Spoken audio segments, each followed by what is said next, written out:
My mom, too, Jean. Dr. Jean file sticker. Strike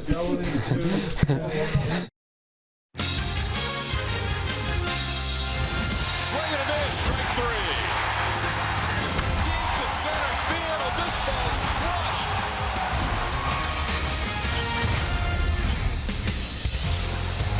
A special Mother's Day greeting to you on this Sunday afternoon from Minute Maid Park in Houston, Texas. The lineup cards are pink, the uniforms and the hats have a little pink touch today as the Astros take on the Texas Rangers for the final game of this three-game homestand. Believe it or not, the homestand is ending. Special day here. We wish every mom watching us throughout the area happy Mother's Day, and for those here in attendance, of course, at Minute Maid Park. Happy Mother's Day 2018. It will be the Astros trying to win a series against the Texas Rangers with Dallas Keuchel on the mound. He'll be taking on the Rangers' Matt Moore, a pair of lefties going today. And on this Mother's Day 2018, we have our little wristbands. And we are geared up and ready to go. Happy Mother's Day to all the moms out there. There you go. It's on the microphones as well. It is a special Happy Mother's Day, and it will be even more special for the Astros if they can get away with winning 2 out of 3 against the Rangers. It would be nice. It is a quick homestand, but getting out of here 2 out of 3, beat your rival a little bit, get on that plane, and we know what that means. That's a happy flight out to the West Coast. The reason they are set up to win this series is because of number 50, who you heard right out of the gate, Charlie Morton. Yeah, apparently strikeouts running the number 50 uniform for the Houston Astros, and Charlie Morton went out there and set a career high last night. It was a lot of fun to watch. And early on, we talked about spin rate on that curveball, and I think Charlie noticed that he was feeling it too. Brian McCann, every time he put down that sign for that curveball, it was wicked on the outside corner. It was wicked down and in to get the swing and miss. Again, 14 punch-outs is a career high for Charlie Morton. Interesting number on Charlie, too, recognizing that he had a great curveball. Threw 45 curveballs last night and created 23 swinging strikes. Didn't have a whole lot of offensive support early, but then in the 8th they broke out. But it was good to see the bats overall come alive. Yeah, they needed this as a ball club. That bottom line is the one that shocks everybody. 5 runs combined in the previous 4 home games, yet they came out in a couple of innings and put up 6 runs on 6 extra base hits. The Brevin Gattis twins got in on the action. Alex Bregman continuing to swing the bat at the middle portion of that lineup, but it was extremely nice to see some mistakes made by this Rangers pitching staff and turn into some big hits for the Houston Astros. Astros winning last night's contest 6-1, and today they'll try and win the series behind Dallas Keuchel. On this Mother's Day, we will hear from Julia Morales as she will talk to Dallas's mom, Teresa, when we come back.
And happy Mother's Day to all the moms out there. A special day for those to spend time with their moms. We're glad to have some of the moms here, some of the Astros moms.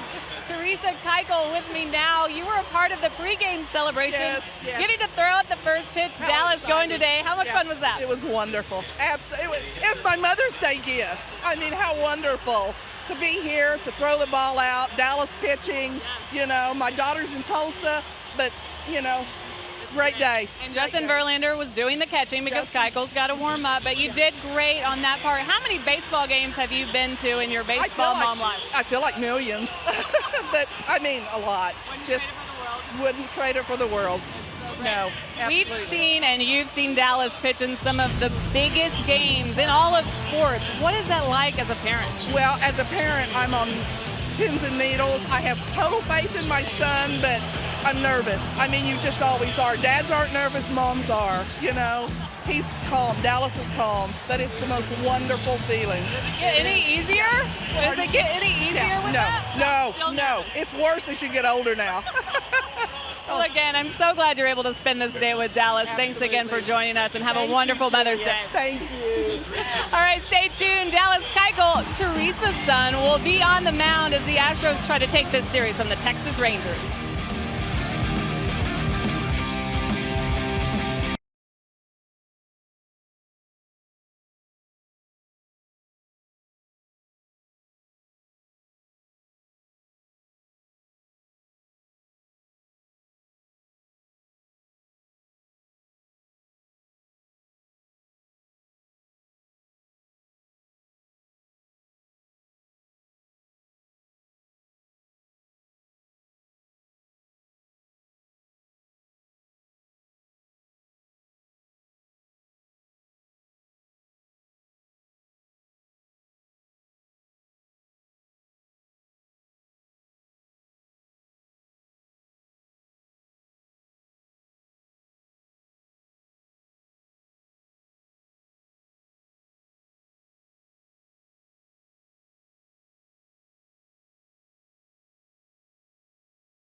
Sportsnet is brought to you by Southwest Airlines. Low fares, no hidden fees. That's transparency. And by Jack in the Box. Try the new Cholula Buttery Jack, part of the Buttery Jack family. Special first pitches thrown out today by 6 of the moms of Astros players. We already heard from Teresa Keuchel earlier. The pink shoes are being worn today. Also, Jose Altuve, Yuli Gurriel's mom, Carlos Correa, Brian McCann, Alex Bregman. All their moms are out there throwing out the first pitch today on Mother's Day 2018. And pink is in style today as we continue to support breast cancer awareness on this Mother's Day 2018 with Dallas Keuchel on the mound. Dallas making that 9th start. The record is not good. He's working to correct that. 2-5 on the season. He's thrown in 51 innings, 37 punch outs, 14 walks. The opponent batting average is still pretty good. And we talk a lot about the soft contact. Dallas does a good job still of missing barrels, yet some of that soft contact falls in for hits. So maybe a little unlucky. In his career at Minute Maid Park, he is 36-23 with a 3.01. Hasn't been the case this season. 3 starts this season. He is 0-2 with a 4.74 ERA here at Minute Maid Park. But here on Mother's Day, Could be a good day for Dallas Keuchel against the free-swinging Texas Rangers. Yeah, they have struck out 27 times so far in the first 2 games of this series, as Delino DeShields will lead things off. He has struggled in his career against Dallas, followed by Shin-Soo Choo and Adrian Beltre. Nomar Mazara DHing today in that cleanup spot. Jurison Profar is the shortstop. Joey Gallo is in left field. Isaiah Kiner-Falefa gets his first start of the series. Ryan Rue at first base for the first time this year. And Carlos Perez behind the plate, batting 9th. Umpires wearing the wristbands and also the pink caps today, as well as the breast cancer awareness patch over their MLB logo. Pink bat for Delino DeShields to lead things off, facing Dallas Keuchel. In his career, Delino batting .194 against Dallas, and a called strike to start things off.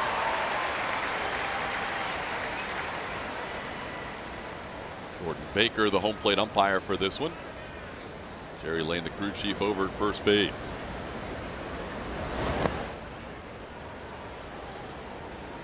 Down for a ball, it's 1-1.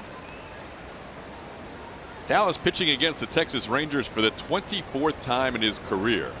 That is 6 more starts than any other team in baseball. He has started 18 times against the A's. As he catches the corner for a strike, it's 1-2. Great two-seam run on that arm side for Dallas Keuchel, showing good command early on our MD Anderson strike zone. Stassi nice and quiet back there. Good receiver. Now trying to come in, and that just misses the inside corner. Stassi and Dallas have worked a lot this season together after only 2 previous starts as a battery tandem before this season.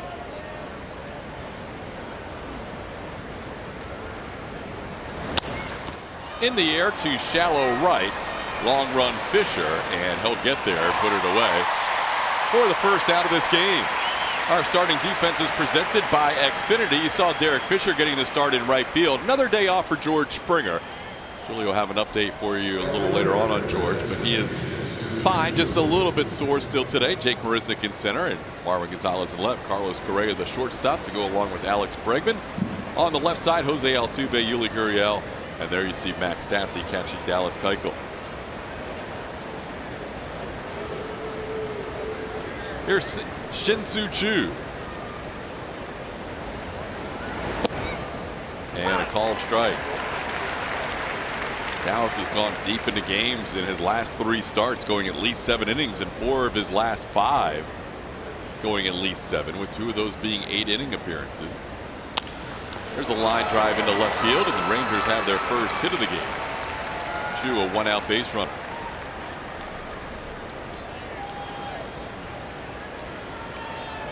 It's been a little bit of a common theme for Dallas Keuchel in this season too. Left-handed hitters hitting .265 off Dallas, whereas right-handed hitters are hitting .231. A little bit of reverse splits for Dallas this season. Here's Adrian Beltre.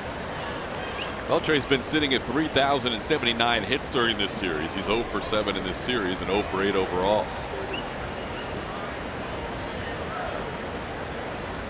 3,079 hits, the most among active players, and 23rd all-time on the hit list.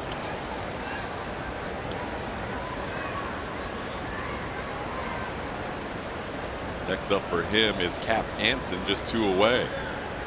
Beyond that, Ichiro Suzuki currently 10 hits away. Dallas misses. It's 2-0 to Beltre.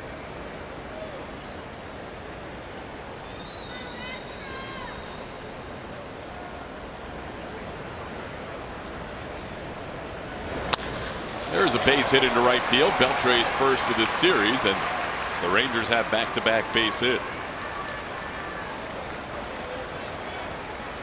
3,080 in his career. Not trying to do too much. Shin-Soo Choo taking a fastball up and away, going the other way, and then Adrian Beltre using that vacated right side of the field, shooting it the other way. He looked a little concerned going down the first baseline that Derek Fisher was going to come up firing to first. Still recovering from that hamstring injury, not quite running 100%.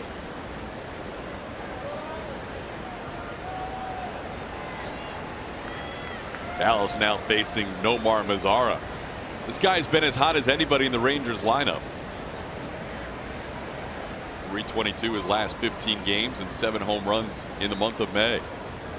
Second most in Major League Baseball.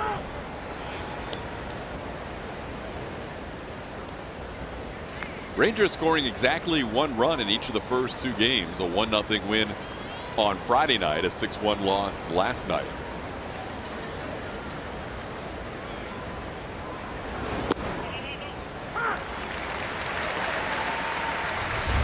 Check out the hitter Adrian Beltre going the other way. Putting his head down and grinding it out to make sure he doesn't get even the attempt of a throw at first base. Yeah, that's an uncomfortable look going down first. He's had issues with his legs the last couple seasons. And that's the only thing that's kept him from piling up even more hits as he spent some time on the DL, whether it's been a calf injury or a hamstring injury. But still goes out there and plays third base. I mean, you would think that he would get the respect to be able to DH anytime he wants, but he continues to go out to third base. Certain guys never want to DH. Beltre would prefer to be out there if he can. Ball inside, it's 1-2. Yeah, I would imagine eventually it's going to get to the point where he just shuts down the defense and goes out there and keeps raking, because he can obviously still go out there and swing it. 39 years old. By the time this season ends, he should be in the top 20 all-time in hits. 1-2 pitch towards short. Correa flips to Altuve. Altuve a quick turn, but not in time. Mazara beats it out. Altuve has some distance to cover to get to the bag. Yeah, that shift situation. It would have taken just as long for Carlos Correa to try and get over there and make that same turn, but I like the fact that he did give the flip and Altuve was hustling over there to make sure of getting that first out. Mazara beating it out on our Mattress Firm Supermo.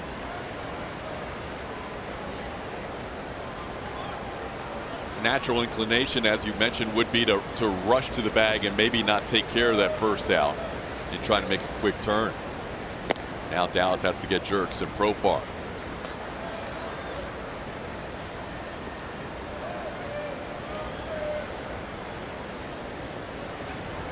Profar had started 28 of the last 32 games for the Rangers, getting a chance to play on a regular basis with the injuries to Elvis Andrus and Rougned Odor. Odor's now back, but Profar starting at shortstop all 3 games of this series.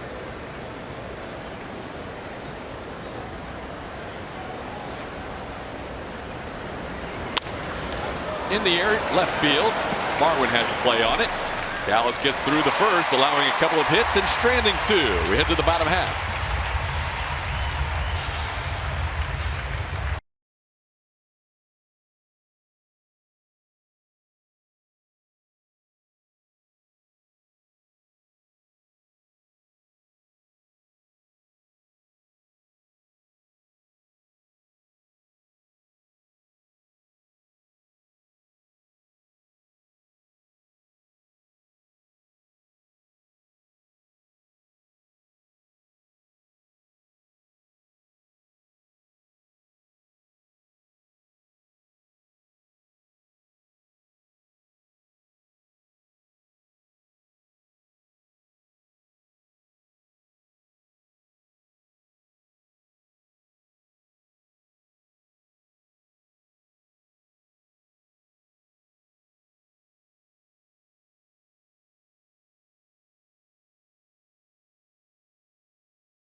Here today, that means Altuve's at the top for the second straight game. Alex Pregame, Carlos Correa, Yuli Gurriel, same top four. Marwin Gonzalez slots into the number 5 spot, followed by the DH Evan Gattis, who had a great game last night. Max Stassi behind the plate, Derek Fisher in right, and Jake Marisnick bats ninth and plays center field.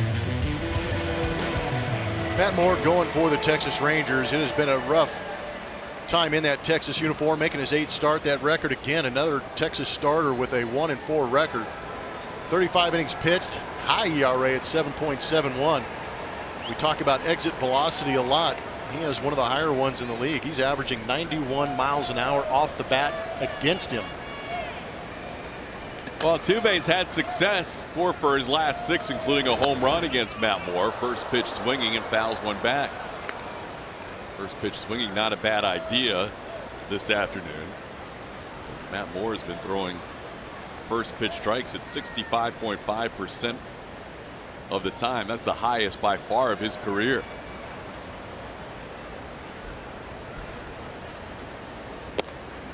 Getting ahead hasn't been necessarily the issue for Moore. It's putting guys away when he's been ahead.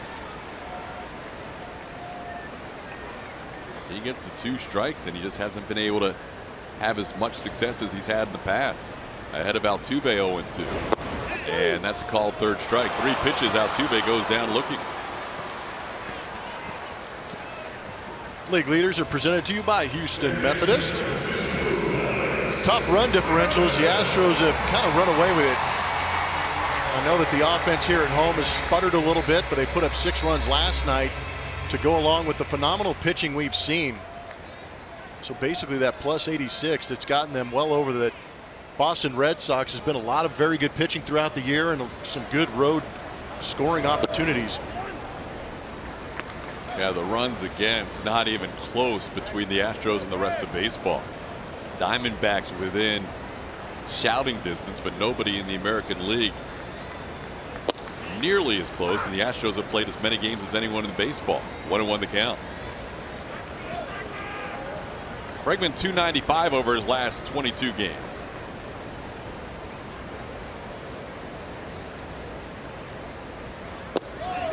Alex takes one inside. It's 2-1.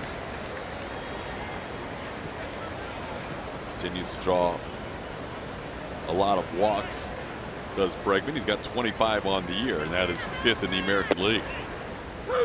Takes a strike there. It's 2-2. Moore's a 28-year-old. Did pitch once out of the bullpen this year for the Rangers, making his 8th start. And Bregman, as he has all season long, going deep into a count. It's 3-2.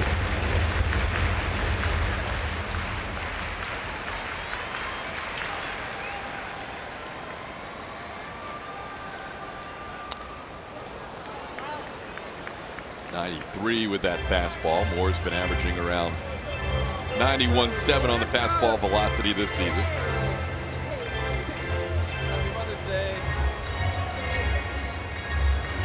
Happy Mother's Day to all those who have joined us on this Mother's Day game between the Astros and the Rangers. We heard from Teresa Keuchel earlier. Lost Altuve and Jackie Bregman and Sherry McCann and Sandoval Correa and Olga Gurriel all throughout the first pitch today. Here is Carlos Correa. Cool to see those guys out there catching first pitches from their moms. No, that was one of the cool things about baseball season. And I remember last time I was playing with the Houston Astros, the organization actually flew a lot of the moms into town for that weekend. Got them on the field. We were able to do the same thing. So it's a beautiful thing. A lot of fans, a lot of baseball players understand that they wouldn't be here without their moms. Carlos coming off a home run his last time. 2-run shot to center field. That was his 6th home run of the year and gave Carlos 27 RBIs on the year. Correa fouls one back. Carlos 3 for 4 with a walk against Matt Moore. A couple of doubles. Yesterday did a good job of breaking down how pitchers have been attacking Carlos this year, trying to work him in where they've had more success than away. And last night, Tony Barnett wanted to pitch in. Instead, he left it outside, and that ended up over the wall in center field. Yeah, it was pretty telling on why you don't want to let Carlos Correa get those arms extended. He feels his true power is up the middle towards that Astros bullpen in right center field.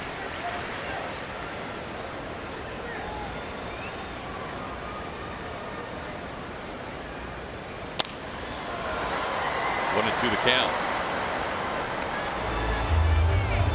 That was middle in.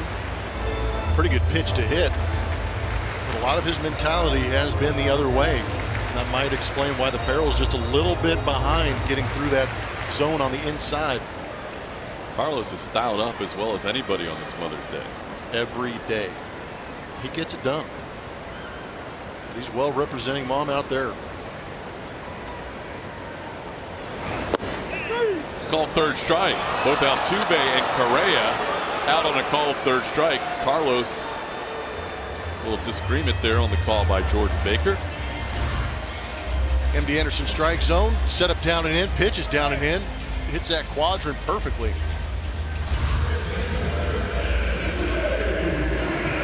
They'll bring up Yuli Gurriel. Yuli with hits in 12 out of his last 13 games, batting .321 during that stretch. And a called strike.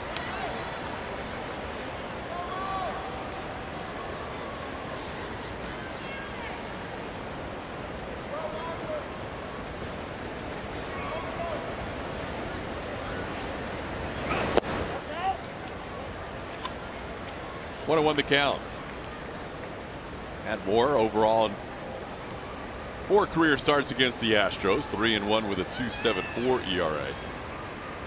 This season lasting just 4 innings in his first start over at Globe Life Park in Arlington. 2-1 the count.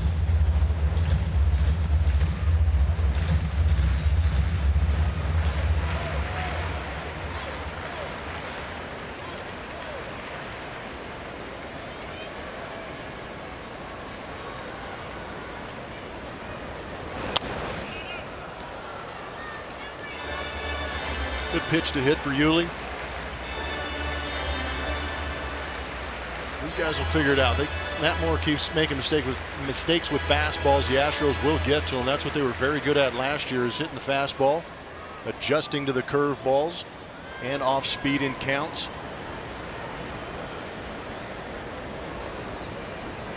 OPS this year against Moore's fastball and cutter have both been over 1,000. He's been staying away a little bit more this year from the cutter, which he went to a lot last year as a member of the Giants.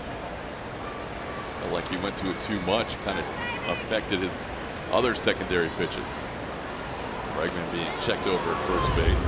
It's a pretty good lead out there, 10, 11 feet on a left-handed pitcher out there. Sometimes you'll actually see base runners creep out there and give the illusion that they're getting an extended lead just to see if they can see the good move from the pitcher, because base stealers, as soon as they see that good move, can get a better read on it if they're going to go out there and try and steal.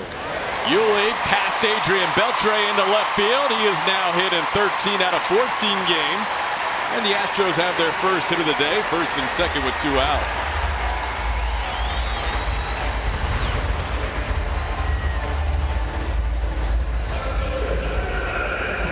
Pitch elevated, and Yuli does a good job of getting on top of it, raking it into left field, but a mistake. That's what you want to start seeing from the Astros here at home, is see them take advantage of some of these mistake pitches up in the zone. See if Marwin can snap a little 0 for 12 right here and give the Astros the early lead. Marwin coming in batting .233. Still looking for that first home run as a right-hand hitter.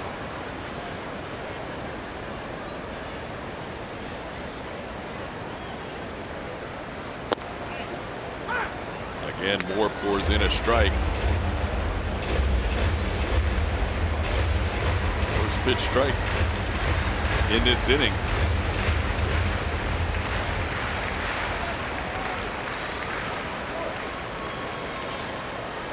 So far, 3 of the first 5 hitters.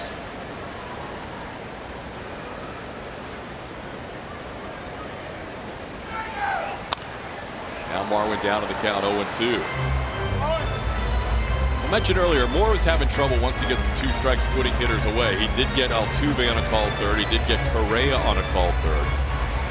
But his whip percentage with 2 strikes is 4th lowest, and his batting average against with 2 strikes is the 3rd highest in baseball, .312.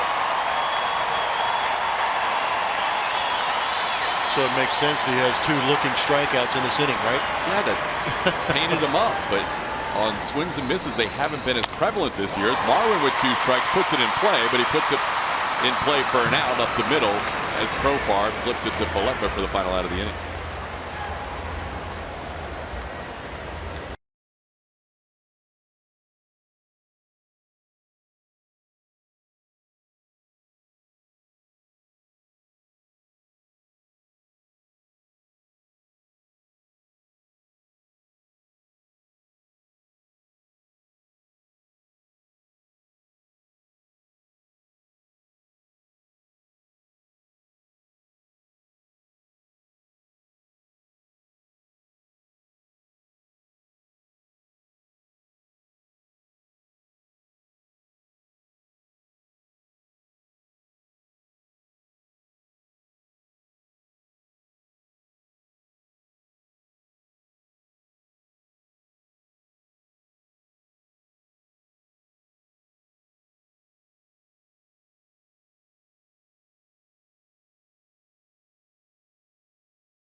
You see your wife a little different.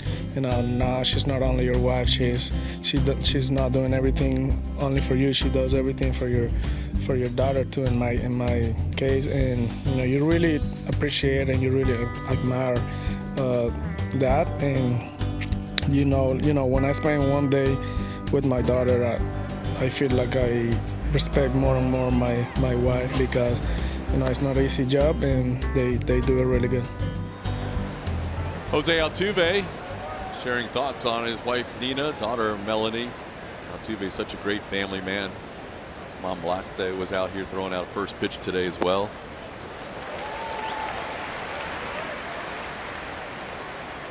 Disney World. That is beautiful. I like what he said about, you spend one day with your daughter or daughters and you really learn to respect what your wife is doing on a regular basis. Because this is not a normal lifestyle, and you have to have an above average wife to take care of your family and kids and keep things going while guys are traveling around focusing on their craft. So we greatly appreciate the major league moms that are out there.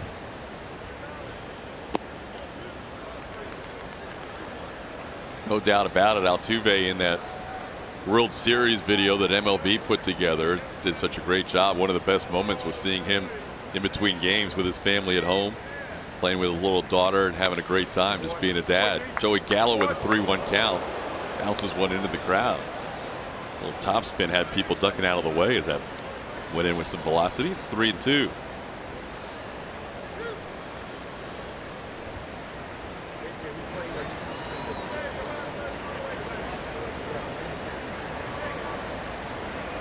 Swing and a miss.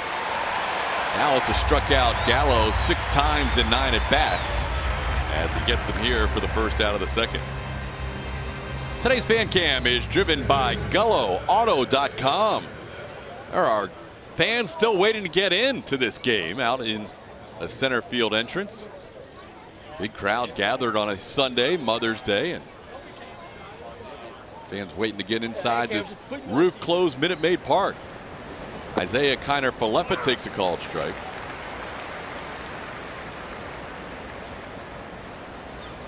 Kiner Falefa, first start of this series.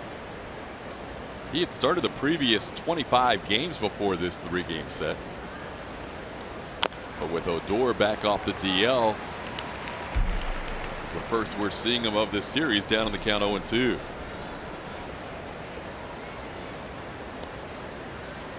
It'll actually be pretty interesting to see if it turns into a platoon type situation with the left-handed hitting Rougned Odor at second base and Falefa doing a good job here at the big league level. This is a guy that's really jumped up out of nowhere. Wasn't on their 40-man roster. Drafted out of a high school in Hawaii, and he has done a nice job. In fact, he's batted third 5 different times for Jeff Bannister during the season. His 99th at bat of the season in a year where he wasn't even sure if he would get any big league time.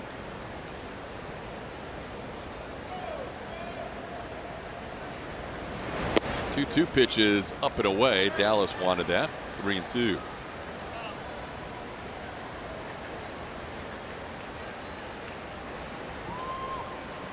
Second straight full count for Keuchel as Falefa sends one to center field. Jake on the move, still going back near the track, reaches up, makes the play. Jake tracked that the whole way on a deep fly ball to center. He's going to catch this ball on the run right before the warning track and make it look much easier than it actually was. This is not an easy play. He kept his eye on that baseball the entire way while moving as fast as Jake can go. There's a beautiful shot on the Mattress Firm Supermo of the concentration of Jake Marisnick making an easy play out of a tough play. Here's Ryan Rua. Sometimes you hear outfielders discuss playing underneath a roof and saying it's even more vital to keep your eye on the ball the entire way because it's a little tougher to look for a spot and then pick up the ball again. But it's not just open sky. McCann, it's going through rafters and things like that. This isn't one of the tougher roofs in all of baseball. I think they learned their lesson when they built the Astrodome to make Minute Maid Parks a little more conducive to tracking fly balls. But there is a lot going on up there. Jake's played here long enough too. He pretty much knows how many steps he needs to get to the wall. When you discuss how easy or tough that play was, what would be the catch probability? 41% on that play right there, and his sprint speed while moving. I thought we had a chance at that one. Sorry. While moving was 30 feet per second. Again, we wish there's probably a algorithm to put that into miles per hour, but this is what we're given. The 30 feet per second, covered 92 feet in making that catch. Wow. Pretty impressive stuff. 30 feet per second is considered elite as Rua hooks a ball down the line. Pretty well hit, but foul. Yeah, 30 feet per second is not something we see a lot. It is very elite, and Jake is one of the better ones out there in center field. So he eased into that catch that only 4 out of every 10 outfielders make. Yep.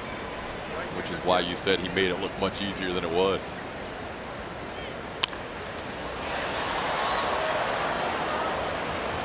Rua hooks another one foul.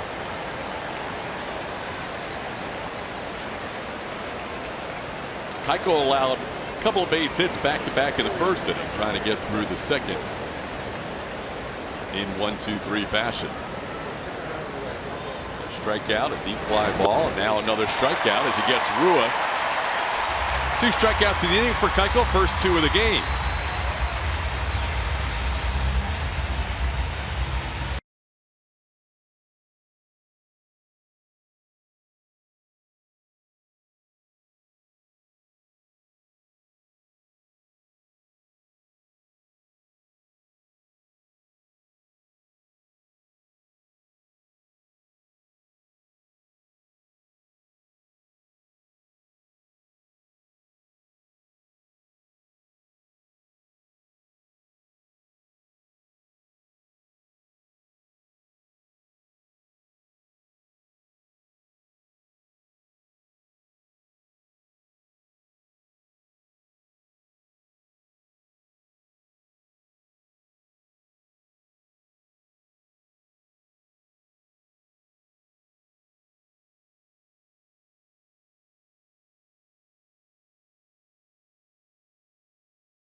Toyota.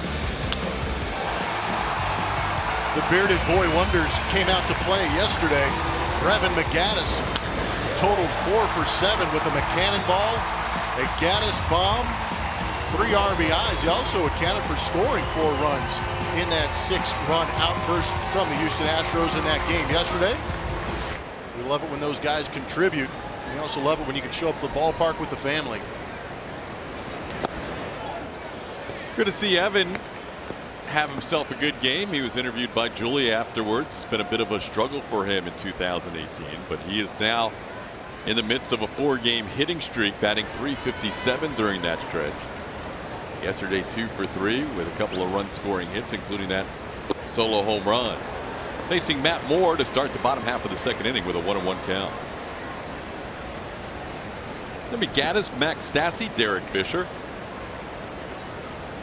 Astros trying to win this series against Texas before heading out to take on the Los Angeles Angels of Anaheim. Gattis pops one in the air, shallow right, coming on Chu, going out the left, but it's Chu for the first out.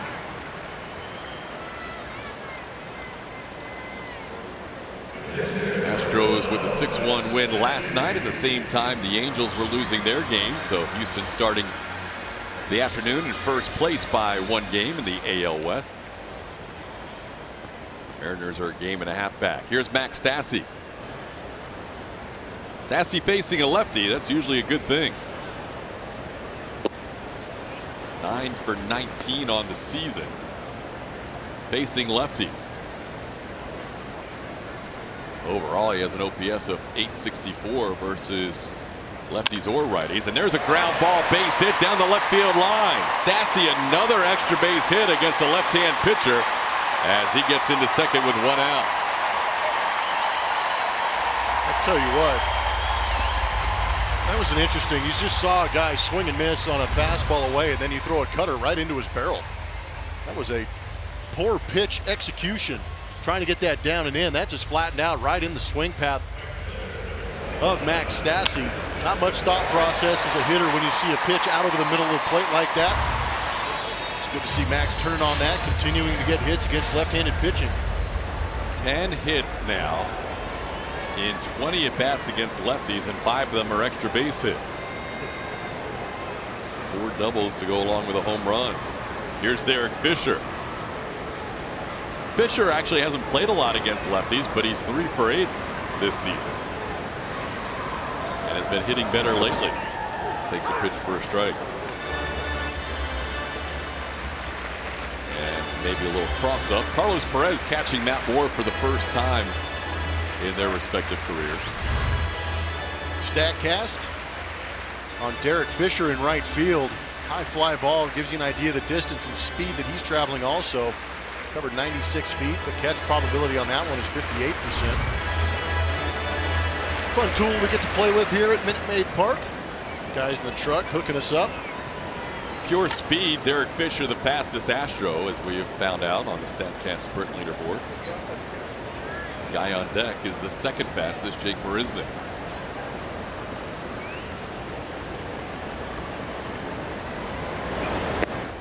And then comes Jose Altuve. 1-1 to count to Fisher. Fisher last dozen games, 4 home runs and a .259 batting average.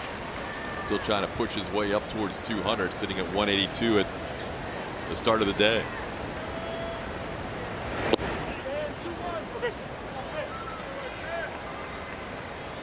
Fisher with a count of 2-1.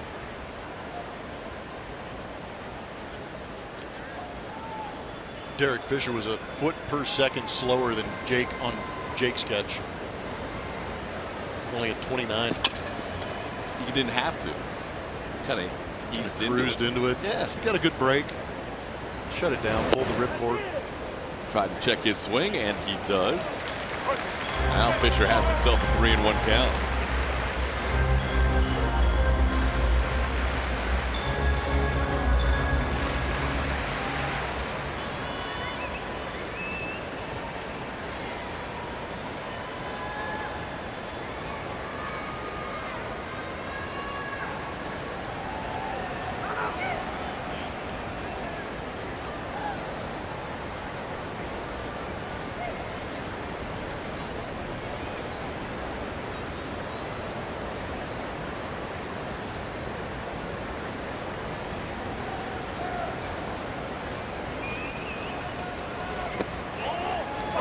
Ball 4.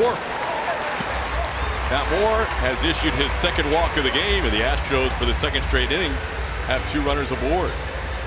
Watch every out-of-market Astros game all season long live on your favorite supported devices with MLB.tv. Blackout and other restrictions apply. Visit MLB.tv for details.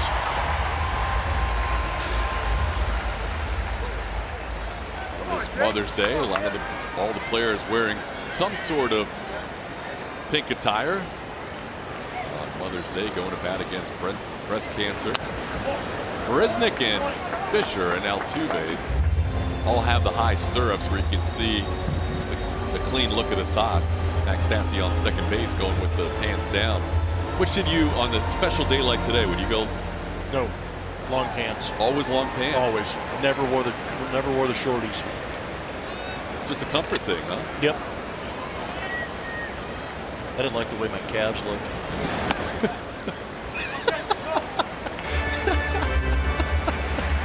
All about the style. Yeah, no. I didn't expect you to react like that.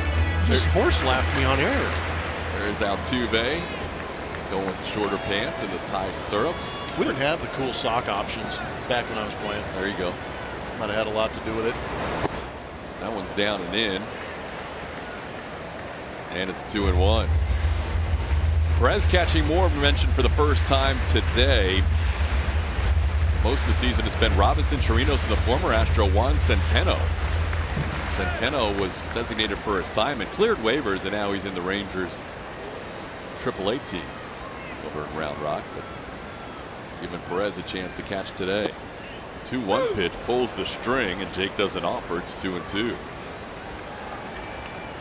Moore's changeup has been used more this year than any other point in his career, almost 20% of the time.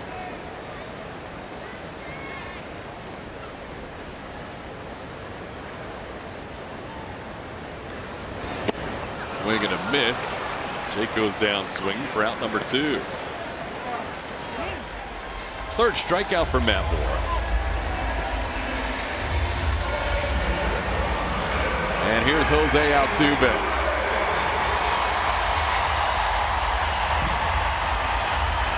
Well, 0 for 9 so far for Altuve in this series. Probably feels like an 0 for 29 for most guys.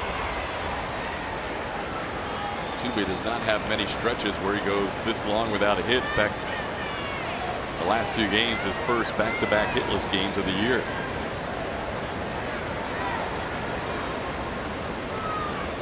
Struck out on 3 pitches his first time up. Big swing, no contact, 0-1.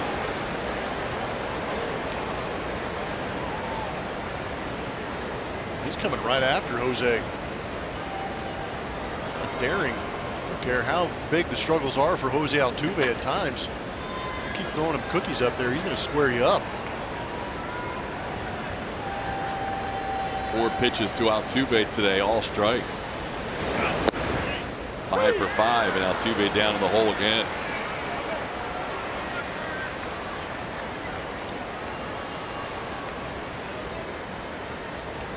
Runners in scoring position, great numbers on the season.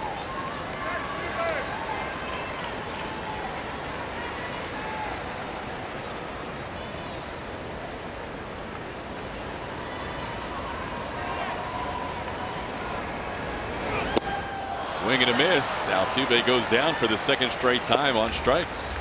It's 4 for Matt Moore.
Teresa Keuchel back in 2014, May 13th to be exact. First career complete game shutout. Going 9 innings against these Texas Rangers. Working with Carlos Corporon behind home plate. Threw 108 pitches, no walks, no runs, 7 strikeouts. Dallas continued to pitch well throughout the course of that season, right into 2015 when he won that Cy Young. That's early in our careers, and I know Julia Morales has more on this.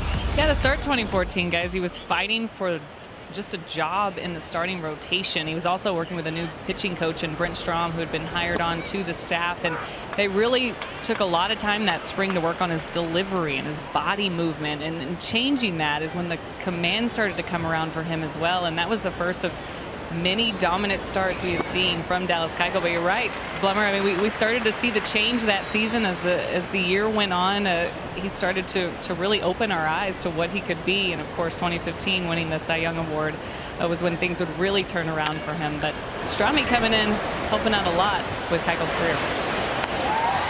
And that was 4 years ago today, that shutout, in one of his 4 career complete game shutouts. And 2 of those 4 have come against the Texas Rangers, getting Carlos Perez to ground out to short to start the 3rd inning. Really was the beginning of the legend of Brent Strom.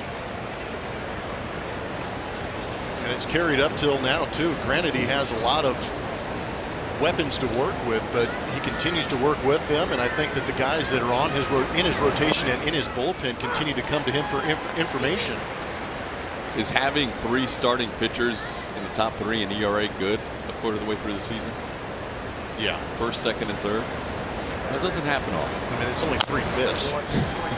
Delano Shield down in the count 0-2. Delano flied out to right to start this game. Dallas's other shutout against the Rangers came on August 5th of 2016. Charlie setting a new career mark last night, 14 strikeouts.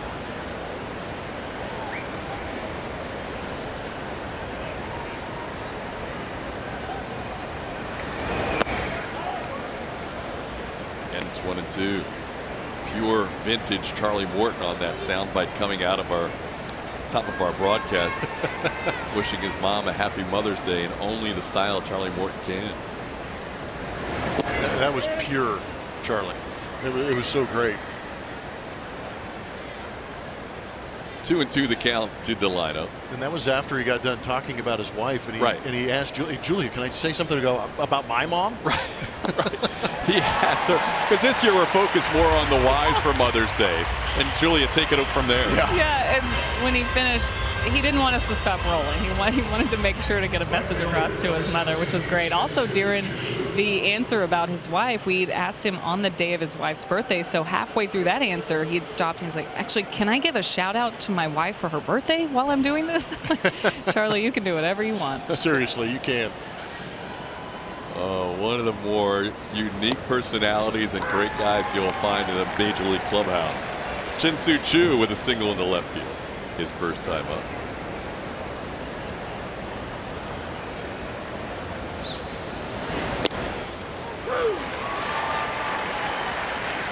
And Dallas quickly ahead 0-2. Dallas has retired 6 in a row, 3 strikeouts during that spin. And he's ahead of Choo here. 1-2 the count.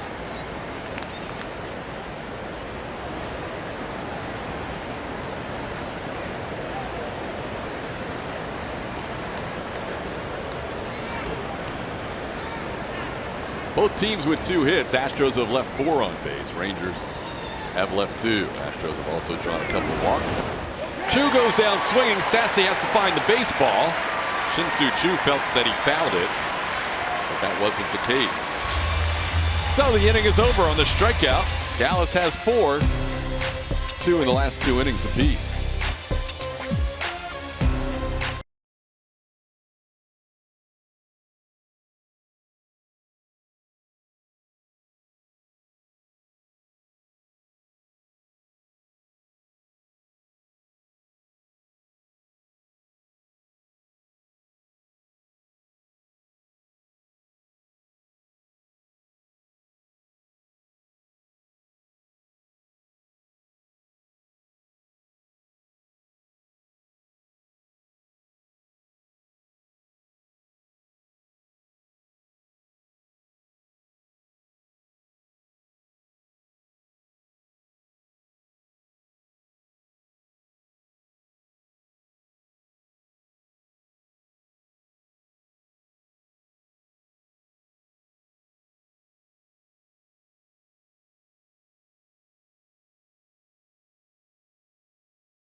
W, and we always have this poll for you. It's pinned at the top, so make sure to check it out. Which Astros player coach is your mom most like? Maybe George Springer, fun, vivacious, Altuve, hard worker, like Strami, pitching coach, quiet, teacher, or AJ Hinch? Is she in charge? Is she the boss? I like it. I like Mother's Day. We'll reveal the results later, TK. There you go.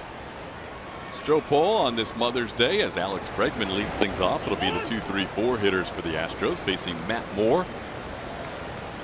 Bregman walked his first time up, his team leading 26th walk of the year. Alex has that on base percentage up to .379 now, batting at .257. 2-0, a lot of fastballs from a left-handed pitcher, and it's Mother's Day. Kind of feeling it for Alex right here. Jackie is here. I called for the changeup. That's a strike. Darn it. It's okay. Still time. 2-1's good count. 2-0 changeup for Moore. Mentioned he's throwing the changeup more than ever. That one's a fastball in. It's 3-1. Now does he opt for the changeup or challenge him 3-1 with the fastball? Challenge him. That's what the 2-0 changeup does. It puts that seed of doubt in your head. This is outside. Bregman draws another walk. 27 walks on the year. And he's on base to lead off the third.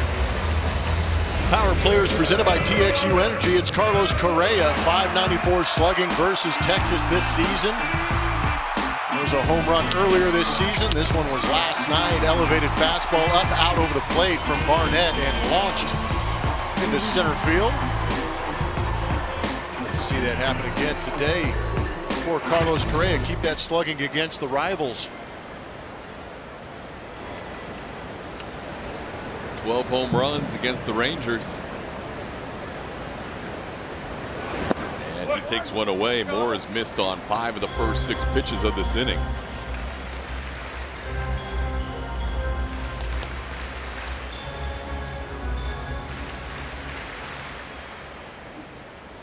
Astros lead the season series against the Rangers 5-4.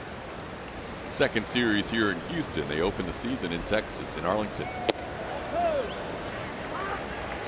And Moore has fallen behind again, 2-0, and a little visit from Carlos Perez.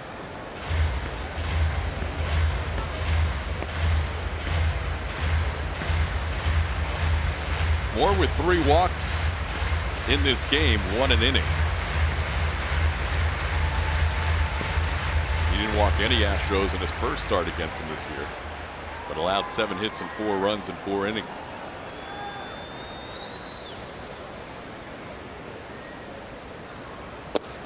There's a strike. It's 2-1.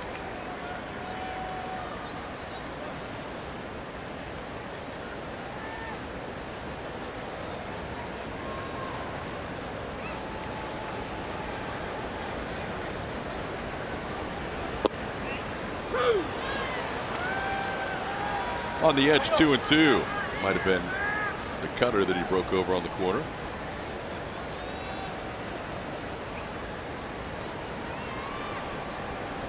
Carlos struck out looking his first time up. Of Moore's 4 strikeouts today, 2 against Altuve, 1 against Correa. Also got Jake Marisnick.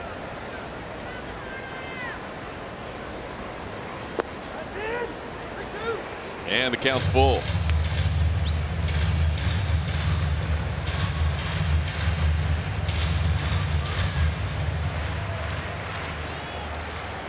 No other team has Correa hit more home runs against than the Texas Rangers.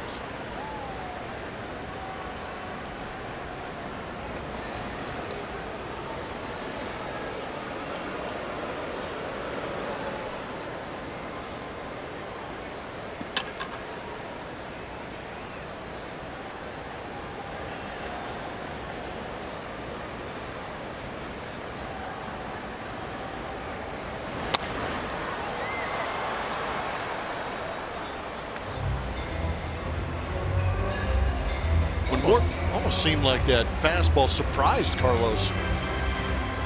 It's an emergency hack and a 3-2 count. Well, Moore used to have velocity in the 95, 96 range when he first broke onto the scene, but now it's made that change up that much better. Yeah, I remember him having a live arm. It's a little down. Had some Tommy John surgery. There's a ground ball. Beltre gloves it nicely to his left. It makes the play to first. Bregman was on the move, so no chance for a force out at second. Correa grounds out for the first out. Bregman in scoring position. And here's Yuli Gurriel.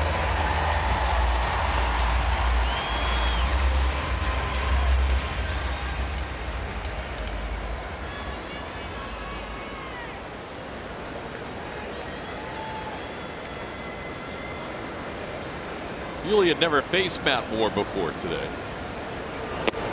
Takes a pitch high and away. It's 1-0. Yuli still with 1 home run on the season.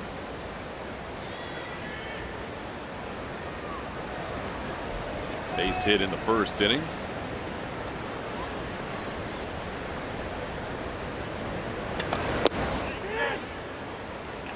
Inside is 2-0.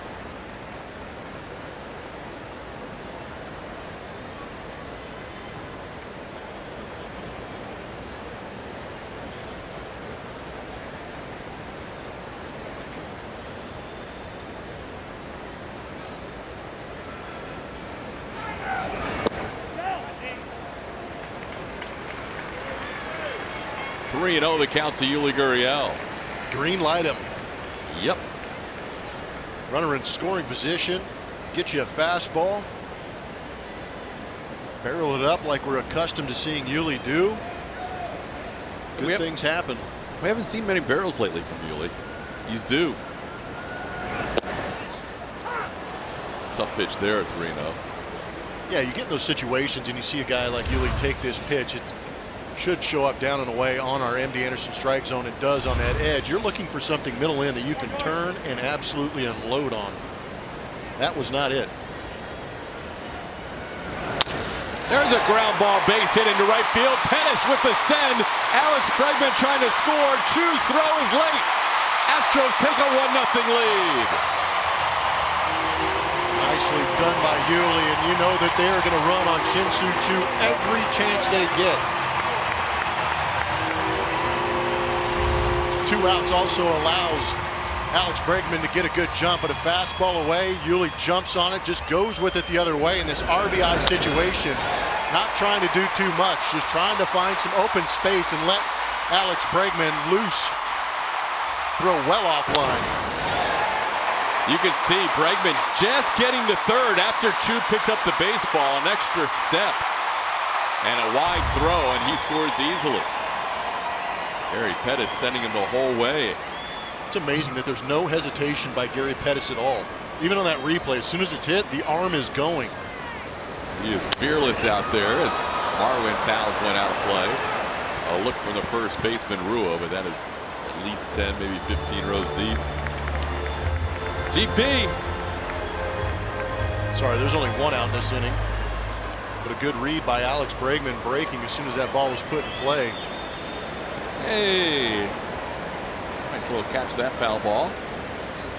A Mother's Day gift. And some bragging rights with your friends. That poor lady is confused on her left, on her right. The Rangers shirt, Astros hat. Can't lose. Or can't win. However you want to look at it. Down and in, it's 1-1.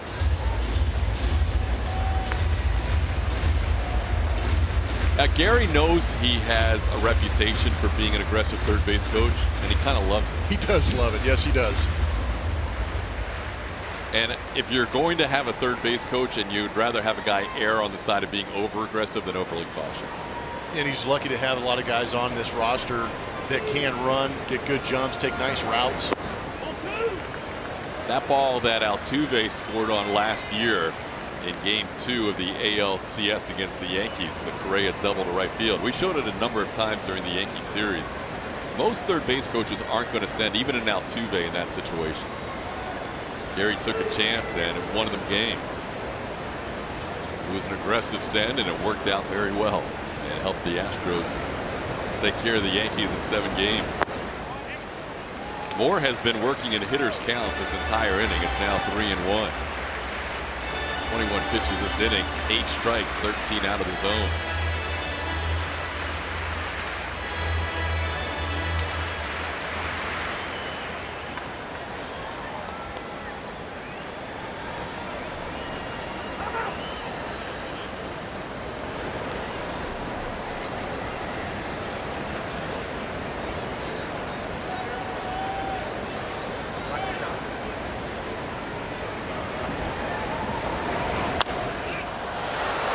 Up, foul territory. A look from the catcher Perez, and it's just a couple rows deep on the other side of the screen.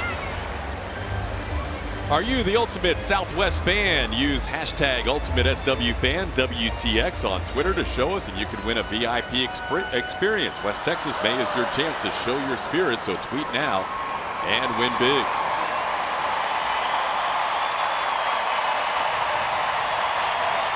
Good Sunday afternoon crowd. We have had over 70,000 fans for the first 2 games combined.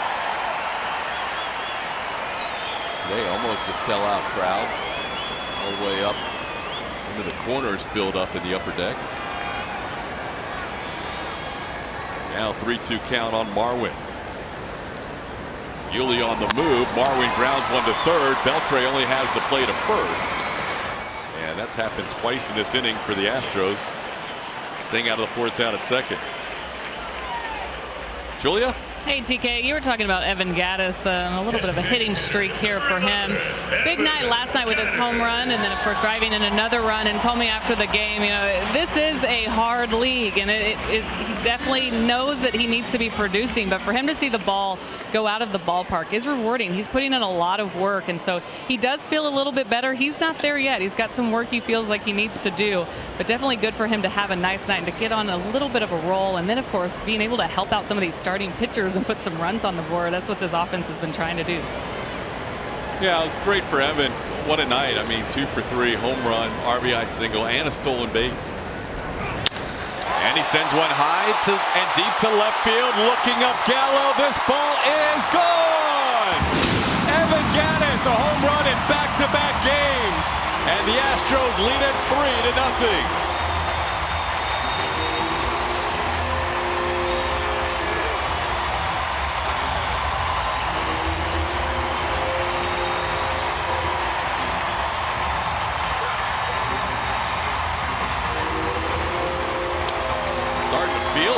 Does feel good when you start seeing the baseball fly out of the ballpark, and Gattis has plenty of power. A mistake.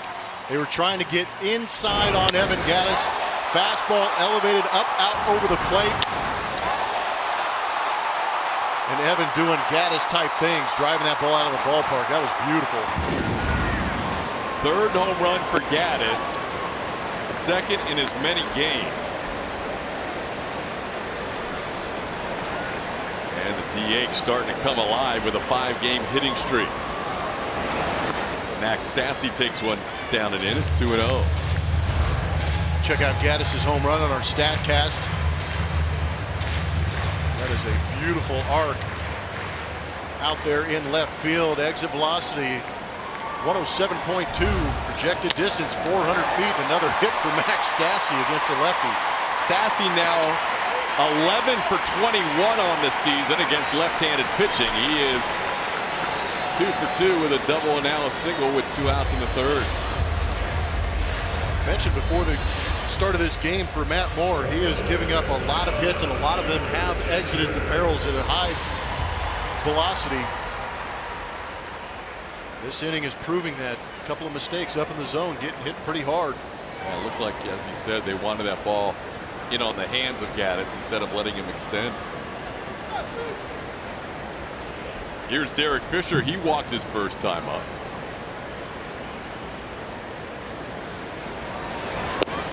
Fisher takes a strike. Called down to the bullpen, and Rangers getting an arm working in this 3rd inning.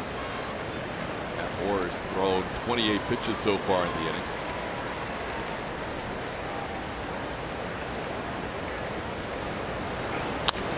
Fisher towards the middle. That'll find its way into the outfield. Stassi will go first to third.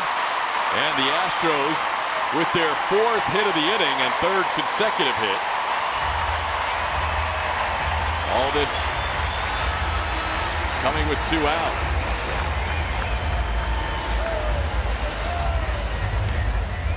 That one's not going to light up the exit velocity radar, but it found a soft spot in that defense for the Texas Rangers. And I love the fact that Max Stassi, not one of the faster guys on that ball club, but recognized the way the defense was playing and how hard that ball was hit, taking the extra 90 feet.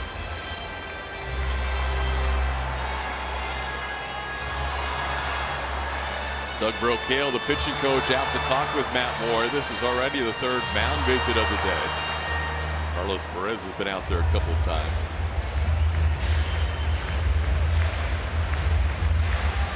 Jesse Chavez warming up in the Rangers bullpen.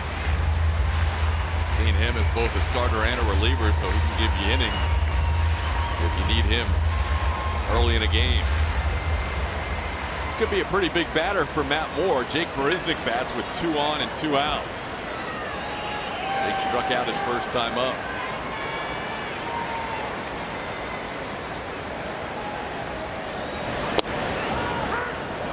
Called strike.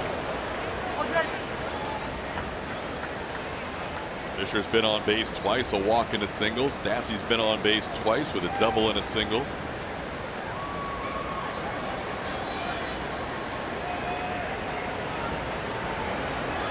Jake's 1 hit in his career against Matt Moore, a home run earlier this year. This is that pitch and it's 0-2.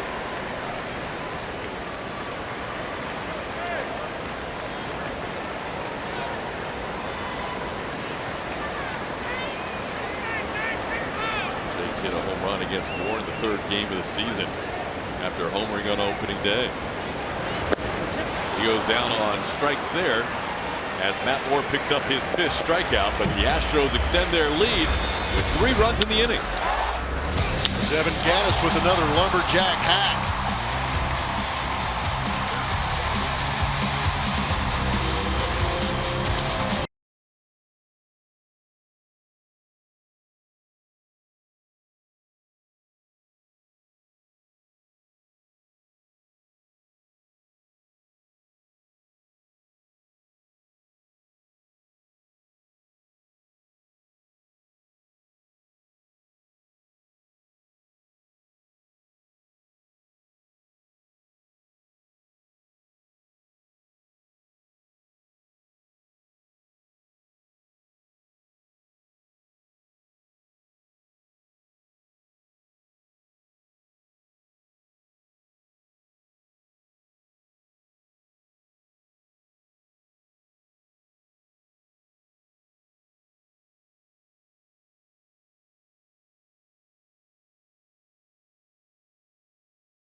Park. We are joined in the booth by Brianna Hughes. How you doing today? Very good. How are you guys? Doing great. Good to see you. Yeah. Styled up in pink, joining us with our pink apparel. I love the wristbands. That's a nice we're little trying touch. to. Yeah.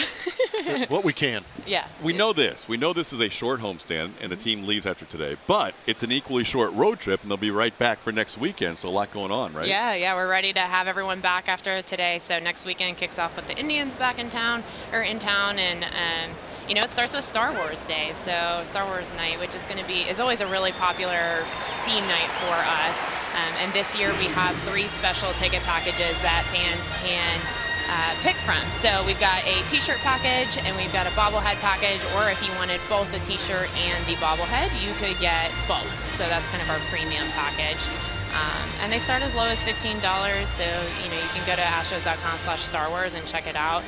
But the Star Wars bobblehead is a fun one. We did a Josh Solo Reddick bobblehead with Chewbacca, so it's a dual bobble, and kind of tying into the movie that is getting released for the Solo movie, and also Chewbacca being Han Solo's trusted companion, or we could call him Woobacca, which then translates to, obviously, Josh Reddick would need to be associated with him. So Josh Solo Reddick with Woobacca.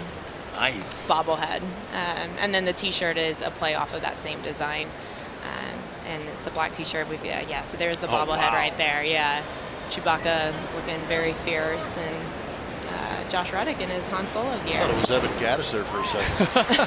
Oh, come on. You know, Blummer's a Star Wars guy, so he would go for the premium. He would go for both. Absolutely. both? Are you kidding me? I mean, that's a fun bobblehead, and the t-shirt, plays off of that. We've got Josh Reddick doing kind of his Spider-Man woo pose that he usually does. So, tickets are still available, encouraging fans to get that, but it is a special ticket package. It is not a gate giveaway for those. There you go. So make sure you go to Astros.com for that info. We already have 2 quick outs, so let's go right into the Strozone that same night. Yeah, so Strozone, our t-shirt design for next Friday is a play off of Fortnite and the Victory Royale, and actually doing an Astros Royale. So we have a t-shirt design with Reddick and Springer and Marisnik. There it is. That's so awesome. Astros Royale, kind of their victory dance that they do at the end of the game. So Strozone, that's the t-shirt design for next Friday. That is awesome. That's a good one. Yeah, that's a fun one. And this phenomenon with Fortnite is crazy. But It is pretty crazy. yeah, they're all into it. Yeah, a lot of fun with that. And then we'll just keep going, because in case there's 2 outs, we don't get to all this. Faith and Family Night coming up as well. Yeah, Faith and Family Night presented by Chick-fil-A Houston. So we've got Torrin Wells as our artist. It's a 60-minute post-game concert. So anyone with a ticket that day can stick around. And it's an uplifting kind of post-game concert. Torrin Wells is a local guy. He's from Houston, up and coming, but we're really excited to have him next week to do our Faith and Family Night. And then before the concert, we actually have a special faith testimonial with George Springer and Will Harris and their wives. So they'll kind of share their faith journey and how their faith has played a role in, their marriage. With Springer being newly married, Will Harris obviously has a few years of marriage under his belt. And so we're excited to have them as kind of sharing that journey with us. So you were part of it last year. Yeah, it was a lot of fun last year. There was an incredible turnout for that. I was actually kind of nervous, but it was a great turnout. We had Lance McCullers, but these guys all have great stories. They do, and it kind of humanizes them a little bit, and people get to hear from them from a very personal perspective. Obviously, everyone's faith journey is very personal to them, and for them to get on stage, we're looking forward to being able to share that with our fans. So, again, anyone with a game ticket can stick around. It does become general admission. The concert is on the third base side, and can hear from George and Will and their wives, and then get to rock out with Torrin Wells. There you go. Post-game concert to follow. Jerkson Profar gets into one to left field, and Marwin goes all the way back to the wall. This one's off the wall, played there by Marisnik. Profar has himself a 2-out double after ground outs to Beltre and Mazzara. So we have Star Wars, we have Strozone, we have Faith and Family Night, and not to be outdone, it's mascot birthday time. Yeah, we can't go through May without celebrating Orbit's birthday. So to wrap up that weekend, we are doing a special ticket package in Union Station. It's a pregame event for Orbit's birthday. We're going to have a few different mascots from around the league. We'll have the Philly Fanatic here. Slider from the Indians will actually be here as well. And then we'll have a few of the local guys. The Toro and Diesel will be here to celebrate. But the special ticket package is in Union Station, 5 to 7, and all the mascots will be there to take photos with the fans that are in attendance for that special ticket. And then we also have fun photo booths, caricature artists, interactive type zones that the mascots will kind of go through, and fans will have a chance to interact uniquely with those fans that are at that event. So tickets start as low as $20 if you already have a ticket for that game, and then there's a ticket package too that's available for $47, and kind of can pick where you want to sit. There you go. There's a lot going on next weekend. Yeah, jam-packed. I mean, you know, we don't just do weekends very lightly. So and you finally get a lengthy homestand to be able to pull this off and make it happen. So it's even better in that sense, too. Yeah, absolutely. Into the shift, Altuve from shallow right throws out Joey Gallo. Brianna, thank you for all your information. We appreciate it. Great Thank you, stuff. guys. Thank you. No, appreciate it. Good seeing you. Good seeing you guys. Head to astros.com/promotions for more information. There you go. 3-0 game heading to the bottom of the fourth.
Elda Reyna being recognized as a mother of a son who is serving our country overseas. And on this Mother's Day, she was being acknowledged by the crowd when she was surprised by her son Steven being here. Just returned from deployment to surprise his mom on Mother's Day, and that is awesome. Welcome home, Staff Sergeant Reyna, and happy Mother's Day to all our military moms from coast to coast. That's great stuff. Staff Sergeant Stephen Reyna and his mom Imelda. They will always remember this Mother's Day. Bottom half of the fourth inning, Astros leading 3-0. And there's a new pitcher on the mound for the Texas Rangers. Jesse Chavez takes over as he will face Jose Altuve.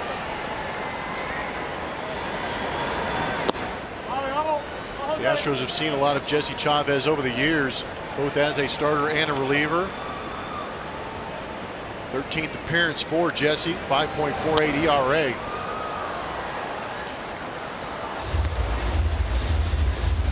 So Matt Moore goes 3 innings today, and he allows 3 runs on 6 hits. Also walked 3 batters. He struck out Altuve twice. Moore struck out 5 in 3 innings. Getting Altuve twice, Marisnik twice, and Correa once. You don't see Altuve strike out back-to-back very often. Jose battling an 0 for 10 right now. And he's in a 2-2 count here.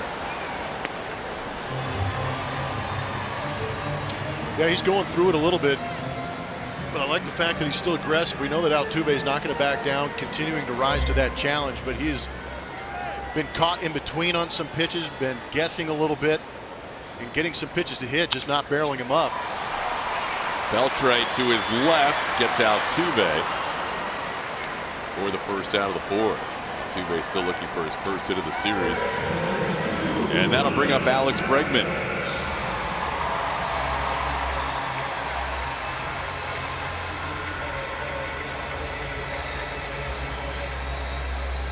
Bregman drawing 2 walks today, scored a run his last time on base. So it was the first run of the game for the Astros, with Yuli Gurriel driving in the run.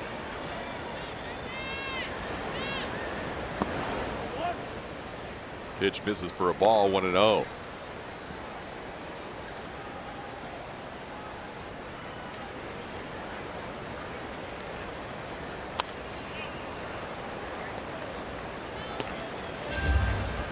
Astros scoring 3 in the third on the Keuchel RBI single and the Evan Gattis 2-run home run.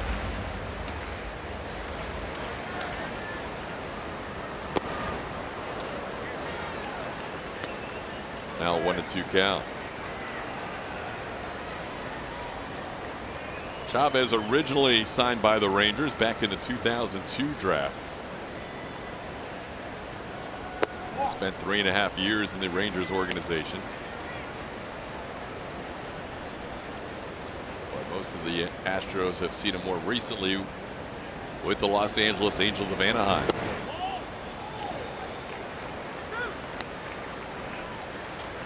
And the count runs full on Bregman.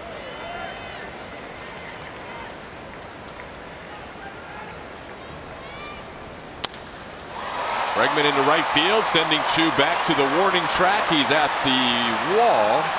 He makes the play about 2 feet shy of the wall. Well, Bregman gave it a ride to right, but he's out number 2.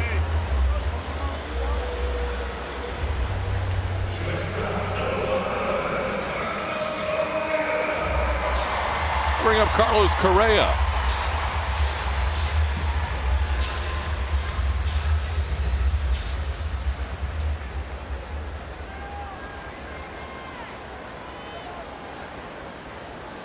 Correa, last time he faced Chavez, hit a home run. 2 for 6 overall with that home run.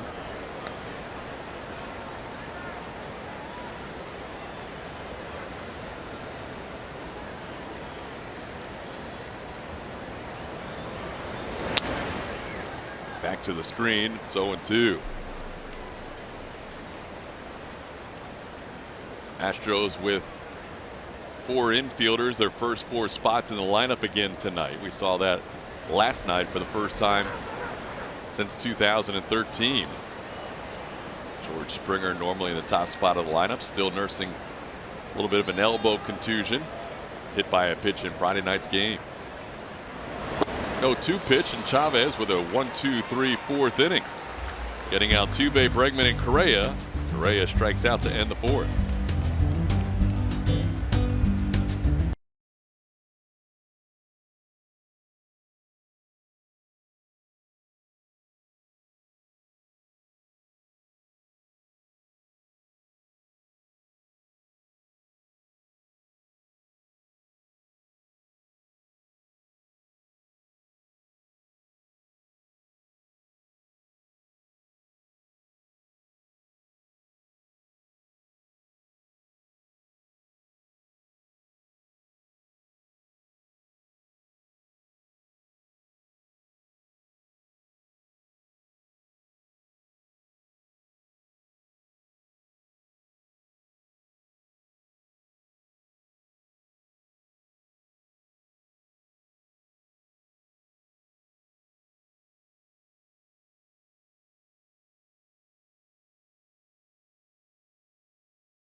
And that puts a lot of pressure and a lot of responsibility on the mom at home to take care of the house, take care of the kids, take care of everything that is normally a shared parent requirement. And so it's, you can't thank them enough. Thank them, Aaron and all the moms that are involved in baseball. I mean, there's 2 ways to look at it. Sometimes when you get into baseball, you adopt a lot of sons because they're in your life regardless, whether they're yours or whether they're somebody else's on a team, or you inherit a lot of responsibility when we're off playing games in different parts of the country or even when we're at home. The mom at home takes care of a ton. I know Aaron does. A.J. Hinch, some heartfelt words about his wife, Erin. Great family with 2 lovely daughters. 2-0 the count to Isaiah Kiner-Falefa to lead off inning number 5 against Dallas Keuchel. Be the bottom third of the order for the Rangers.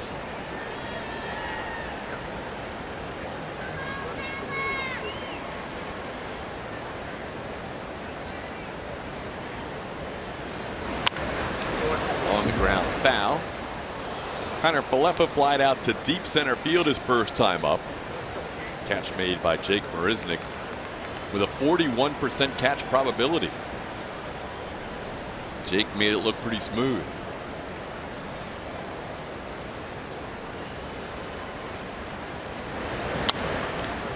This one popped in the air towards Derek Fisher. Altuve and Fisher converge, and it's the right fielder who takes charge for out number 1 of the 5th.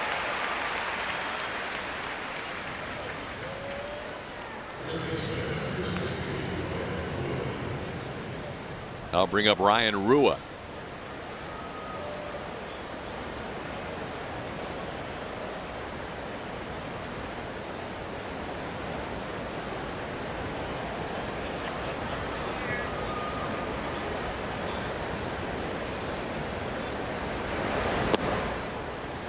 Called strike.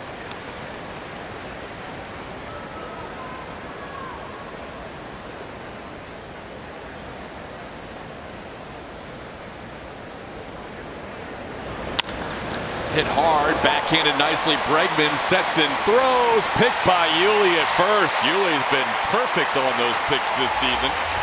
And there's 2 away. Beautifully done by Alex Bregman. It's a great shot at him. Getting ready, backhanding, setting those feet, making that extended throw across the diamond. Again, if you're going to miss, err on the side of throwing that ball down. Give your first baseman an opportunity like Yuli. Getting out there, recognizing the throw, timing that pick perfectly. Yuli has saved some errors this season. Here's Carlos Perez. Perez takes a called strike. Having played some first base in my career after playing mostly around the other positions in the diamond, there was a concerted effort when the throw was coming over to try and pick those guys up. Because you understand how much those first basemen mean to you in saving some of those errors on tough plays like that. Does anybody stand out for you at first base when you were playing either third base or? Baggy was excellent. Yep. Lance Berkman was excellent. They had really good hands over there. Lee Stevens was a guy early on in my career up in Montreal. He was just a massive target over there. And I would make mistakes up the line, and he was pretty limber. He could stretch out there and pick some of those balls. But it means a lot because you're anticipating the error as an infielder, and you're getting kind of down on yourself, and then he picks it, and all of a sudden you're right back up where you need to be with the confidence level. So that's a big scoop by those guys over there at first. Yeah, that could be an underrated aspect of the game when you have an infield that doesn't make many errors, is how many your first baseman saves. 2-2 pitch. Perez tried to hold up, but he goes around. Dallas with strikeout number 5. Only needed 12 pitches that inning. 37 pitches the last 3 total. Astros up 3-0.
Get great style and quality, all at the lowest prices on every item, every day.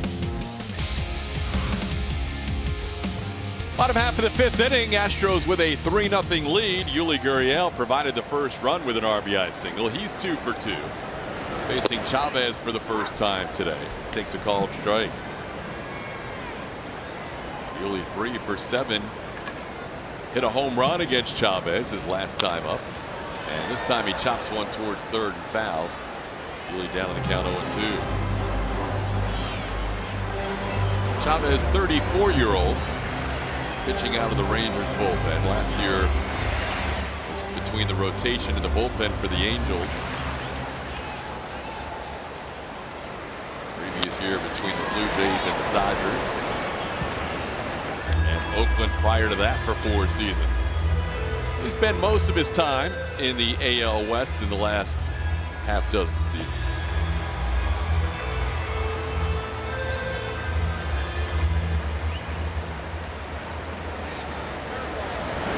Yuli deep to left field, hooking, and this ball is foul. Adrian Beltre makes the call along with Jansen Visconti, the third base umpire. That was plenty deep enough. Yeah, that was well struck.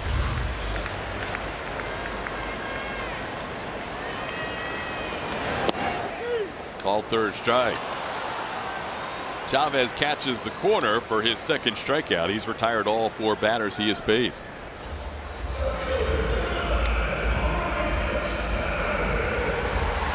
Now Marwin will bat left-handed for the first time today. 0 for 2 as a right-handed batter. 0 for his last 14 overall.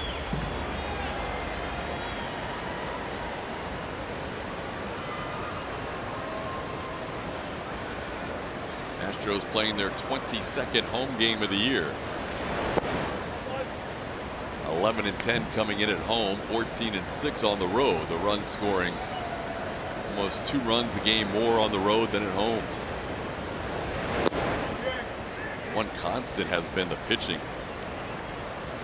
Home or road, these guys have been dealing all season long.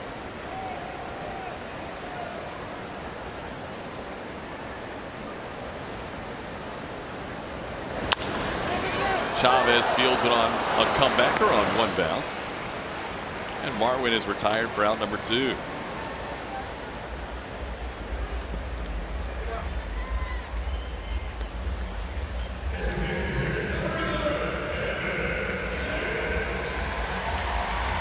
Here's Evan Gattis, 2 RBI home run. His first time up, 2-run home run after a 2 RBI game last night.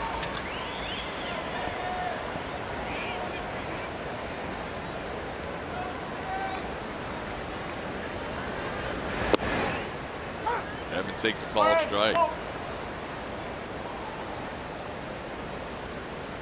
DH has been a spot in the Astros lineup that has not been as productive as they would like this year, but if Evan can start getting rolling, called strike, it's 0-2.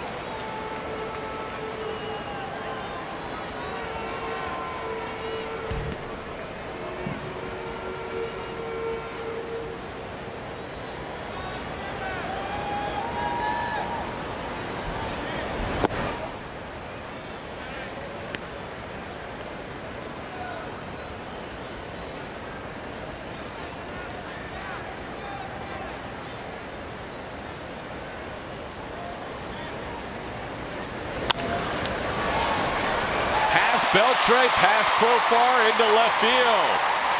Chopping ground ball finds its way to the outfield off the bat of Evan Gattis. He's on with 2 out. Good to see Evan getting on there in the last 2 nights. Evan Gattis getting that DH role again. Fastball out front, drops the barrel on it, shoots it out there to left field. This was a legit bomb. Getting into that. That's how you want to see Evan. You want to see him aggressive. You want to see him getting angry at the baseball.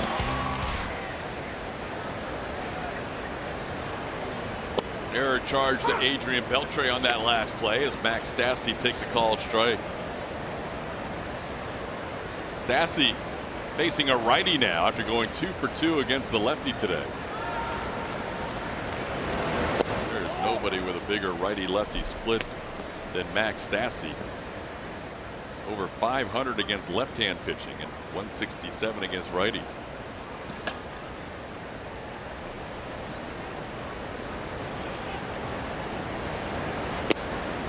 Down in the count, 1-2.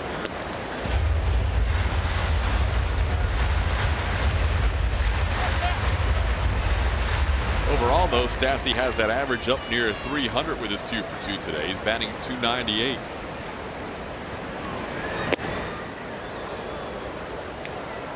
Backs him off the plate. It's 2-2.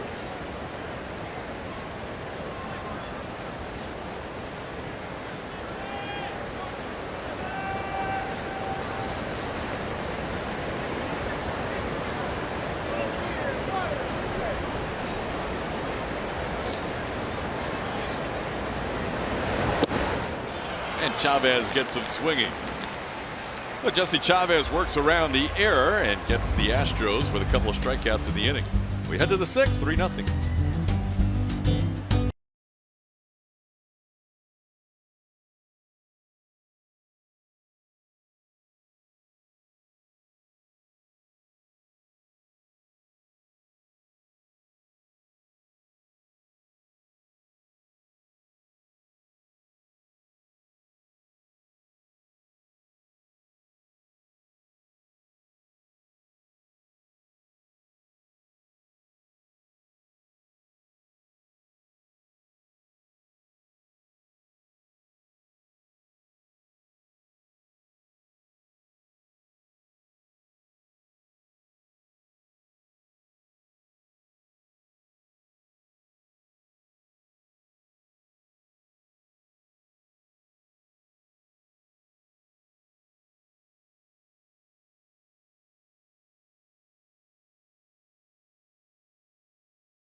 River Silver Slugger. 99 was a banner year. You know that, Astro. Make sure you tweet at ATT Sportsnet SW with your answer, and we will reveal that answer later in this ball game.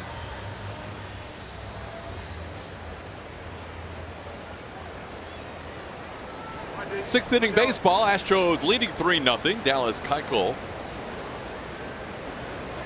on the mound to start the 6th with 73 pitches, facing the top of the lineup, Delino DeShields. Third time through for Keuchel. Drops in a strike on DeShields.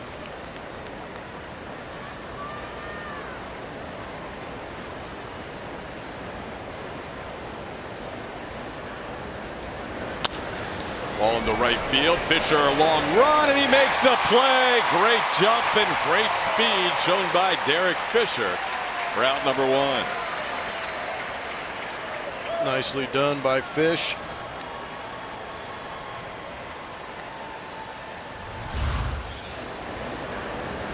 You're right, TK. I think a lot of that had to do with the jump and then that closing speed that he has.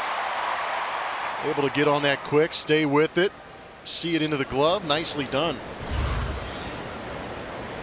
Here's Shin-Soo Choo. Dallas, after allowing a couple of back-to-back hits in the first inning, has really been on a roll. He's allowed just 1 hit since then. 15 out of 16 retired by Dallas Keuchel. Choo had one of those hits in the first as he and Beltre went back-to-back with singles. Dallas has allowed 3 hits, those 2 singles and a double by Jurickson Profar.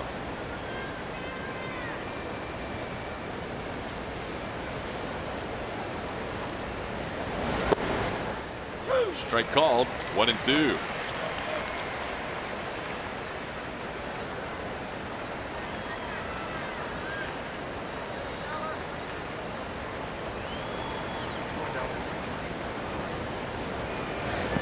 Swing and a miss. Chu waved at it. Dallas picks up his 6th strikeout of the game. And that's out number 2 in the 6th. Get back to the Houston community by joining the Astros Foundation Volunteer Corps. Take part in volunteering on game day at Minute Maid Park. Help with craft parties at local hospitals and much more. Visit astros.com/volunteer to sign up now.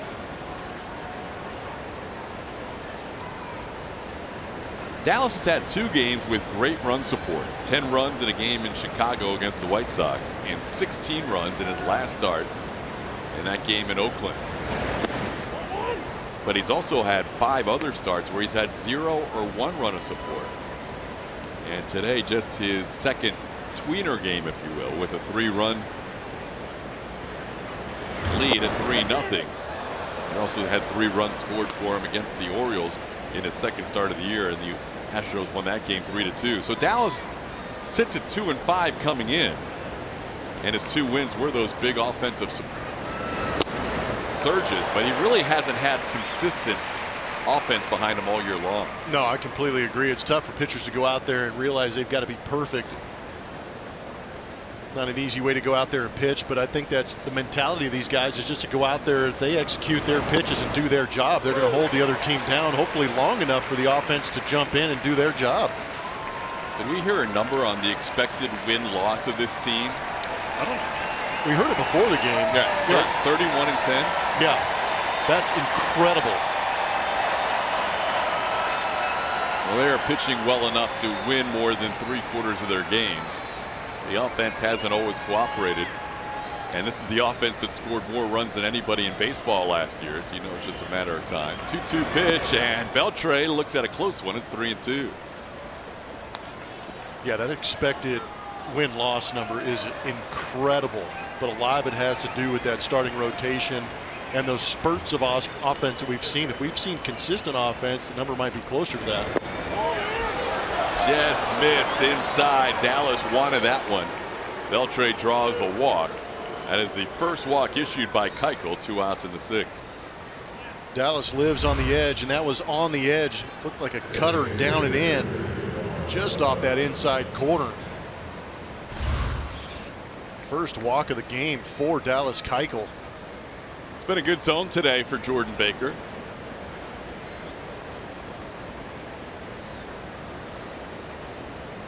Beltre on first with 2 outs and Nomar Mazara the hitter.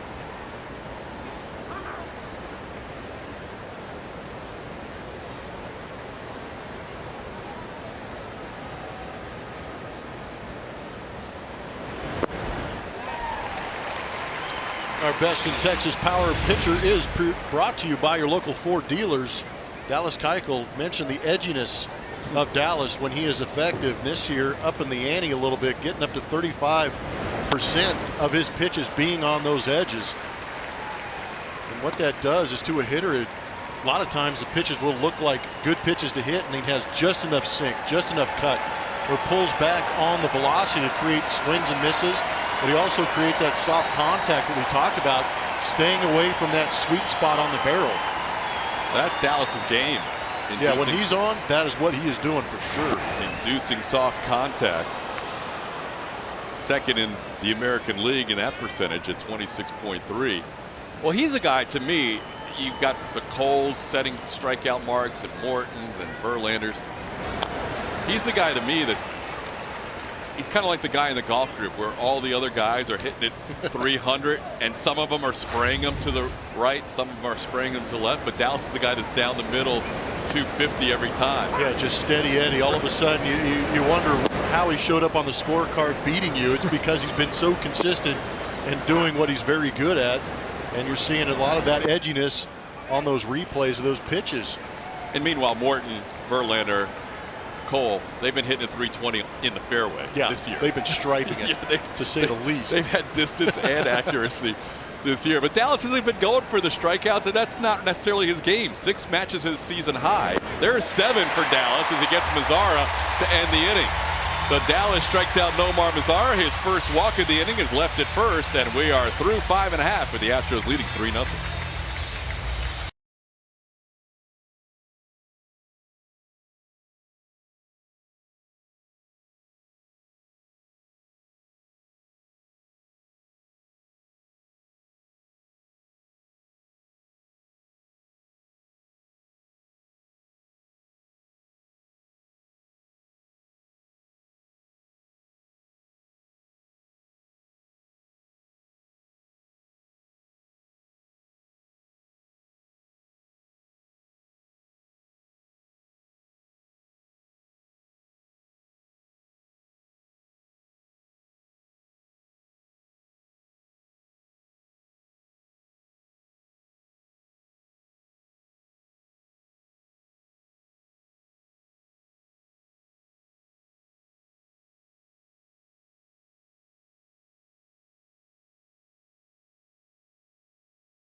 Features a picnic buffet, an autograph session with Astros players, and family-friendly activities. All proceeds benefit local youth baseball and softball programs in the greater Houston area. For tickets and info, visit astros.com/picnic. We've got family here today on Mother's Day. Sherry McCann with us, the mother of Brian McCann. So glad to have you with us on this day, and you were able to spend it with your son. Absolutely. What was it like throwing up the first pitch with the other moms? Actually, I was very nervous, and I did bounce it. That's all right. That's all right. Did you have to practice?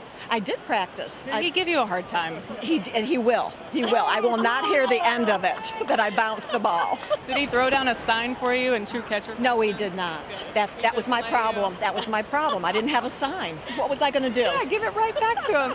Sherry, you've watched a lot of baseball over the years. What is it like for you to watch your son out there? I mean, he's obviously behind the plate. He's so involved in the game. What is it like for you?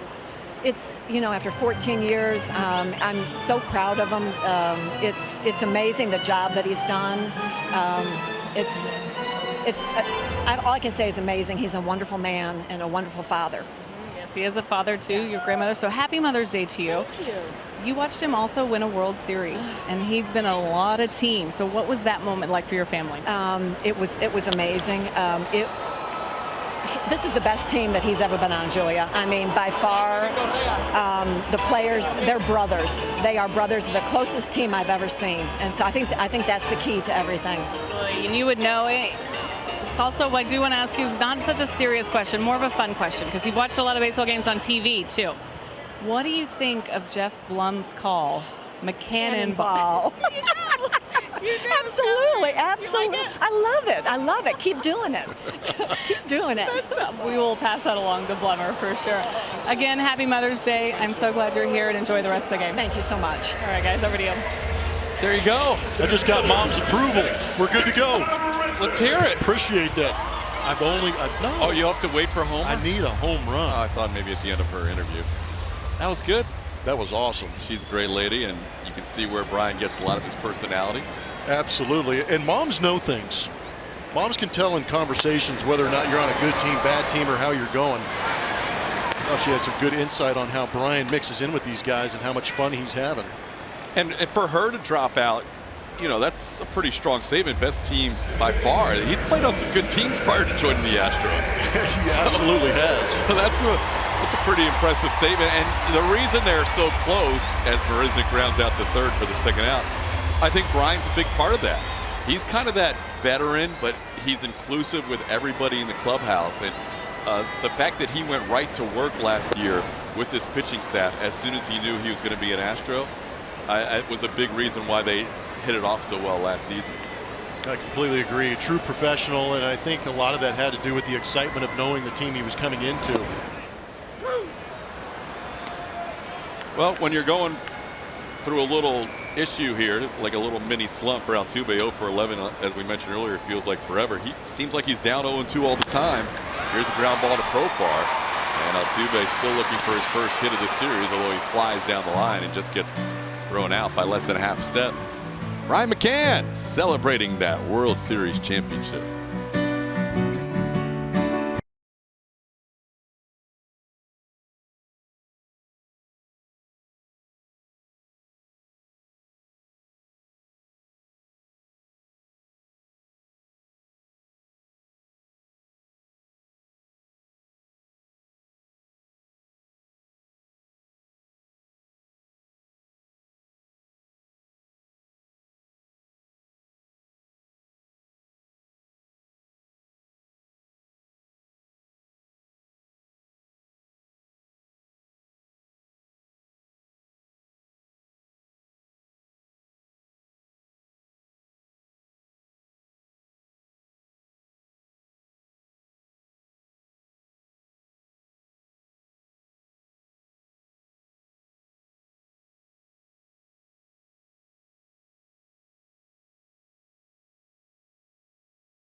Verlander, Cole, Morton, all atop that ERA leaderboard for the Houston Astros in the American League.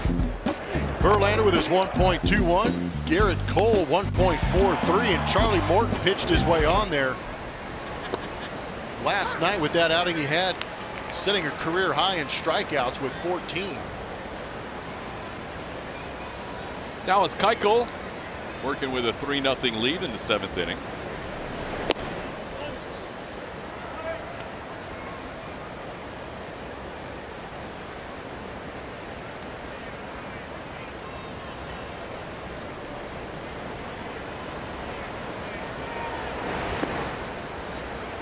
Blummer, 1955 White Sox. Yeah, the last time we saw that. Holy smokes. This late into a season. We did so much historical stuff with the offense last year. I think it's starting to like transition to the starting rotation that we're seeing the Astros have this season, where we got, in order to compare them to other pitchers, we've got to reach back in history to find these guys and find situations where we've seen numbers this good stacking up this well. Dallas with a count of 2-2 on Profar, who has doubled in 2 at-bats. Only extra base hit against Dallas today, and this one bounced back to the Gold Glover. Dallas won 3 in a row from 2014 through 16 and makes the play. Now Charlie did something last night. Remember, Springer hit in the first game, Correa hit in the second game. He threw that ball right at Mazzara. He missed it. But Charlie Morton, the veteran, went back to business and proceeded to get the strikeout of Mazzara, which I thought was truly professional. And I don't know for a fact, but I'm assuming that Charlie was very upset with himself for not plunking a hitter to back up a couple of his stars being hit. But the legend of Charlie Morton is growing, not only on the field and what we see in the numbers he's putting up, but it's also in the sense that in that clubhouse, that goes a long way.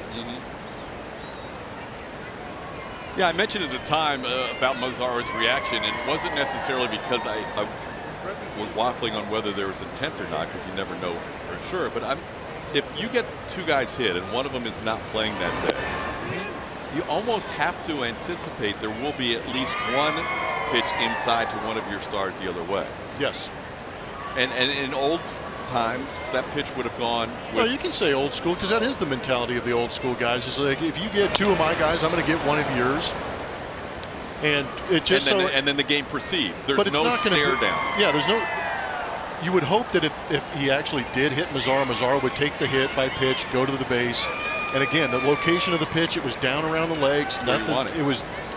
It was not intended to do any kind of harm. It was more of a message sending type situation. It's more of a, I recognize that our guys got hit. Yeah, could you please stop? Or else we're going to retaliate a little bit. Old Dominion bringing his best shows us Charlie Morton. 33 starts, Blummer, is basically a full season. And here are his numbers as an Astro. Love those numbers. Almost getting to that 20-win plateau. Those 7 losses, 195 and a third innings pitched. The strikeout to walk ratio. The opponent batting average, he's done such a good job, really transformed himself since coming over here to the Houston Astros with the fastball and the curveball and the occasional slider. Hector Rondon beginning to warm up as Dallas is over 100 pitches on the day. Dallas trying to go 7 innings for the 4th consecutive game. He is one of the reasons why the Astros have the most rested bullpen in baseball. Well, Charlie's numbers as an Astro, if you would have asked the other 29 general managers at the time of that signing whether they thought it was a good deal or not, majority would probably have questioned signing a guy who was injury prone like Charlie Morton to 2 years, but it has paid off plus some for the Houston Astros. 1-2-3 inning for Dallas Keuchel. He is through 7 and he is cruising along with a 3-hit shutout. He's walked 1 and he has struck out 8 in those 7 innings. 7th inning stretch time here at Minute Maid Park, and we are going to stay right here on this Mother's Day for God Bless America. Nation, but to salute those who defend our freedom around the world every day, as well as saluting their families on this Mother's Day. Please join Sky Strickler for the singing of God Bless America. God bless America, land that I love. Stand beside her and guide her Through the night with the light from above, from the mountains to the prairies, to the oceans wide with foam. God bless America, my home sweet home.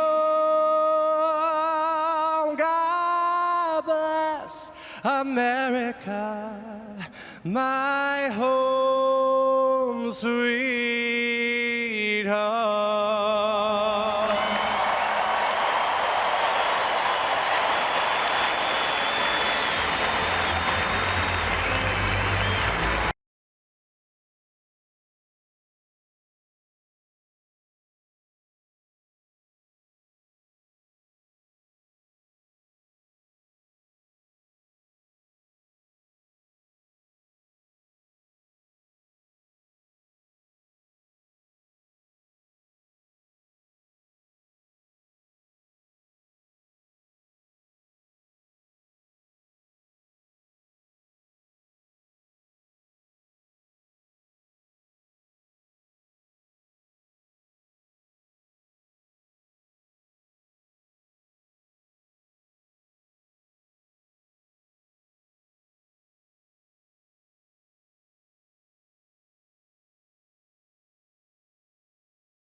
Remember, you can find that on our Twitter page at ATT Sportsnet SW.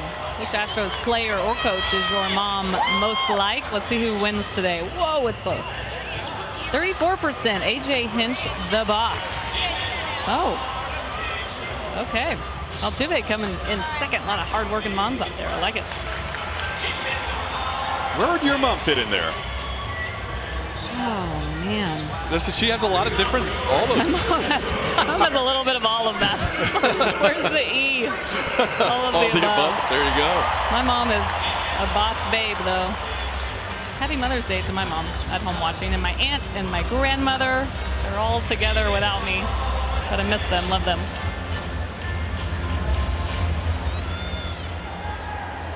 Alex Pregame leads off. Bottom half of the seventh.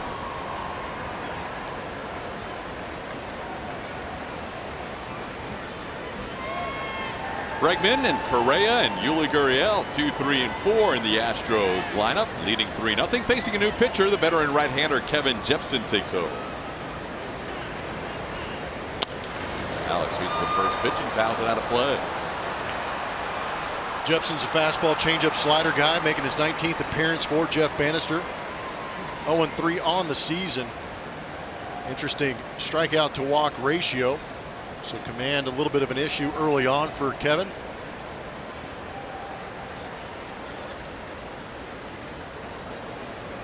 Astros wouldn't mind tacking on a run or two here. As Bregman pops one foul, Perez gives it a look, but it's out of play.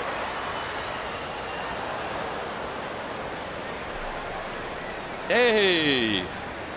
Yeah, I've got a lot of beautiful women in my life, and my mom on the left. That was around 2009 here at Minute Maid Park when she threw out the first pitch.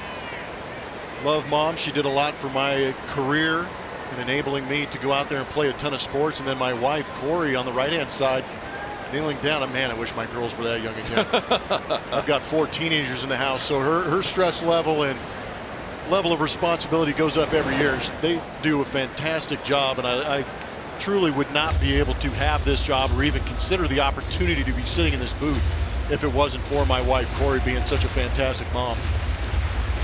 Was that 2009 when your mom threw out the first pitch similar to today? Did they have a like? Very. Yeah. Yeah. They actually, there was a huge I can't remember the name of the event, but they had an event over in the train station over there, big banquet, and they invited all the moms, and all the players got to go with their moms. It was a lot of fun. Bregman rockets one over the head of Joey Gallo in left field off the scoreboard, and Alex into second base with a double to start the bottom half of the 7th inning. Bregman on base for the 3rd time today. A couple of walks in that line drive double.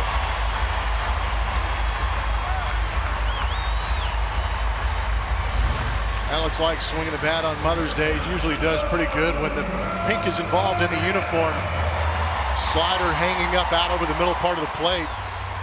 Did a great job of getting through that baseball. Tough corner out there for visiting left fielders. Gallo actually did a pretty good job of getting that baseball back in. Yeah, once he got the ball off the wall, he got it back in. That first step, though, may have cost him a chance to go back. Yep. Try and make a play. Here's Carlos Correa. You got to calculate Alex Bregman's on-base percentage or slugging percentage when Jackie Bregman, his mom's in attendance. No kidding. It's pretty good.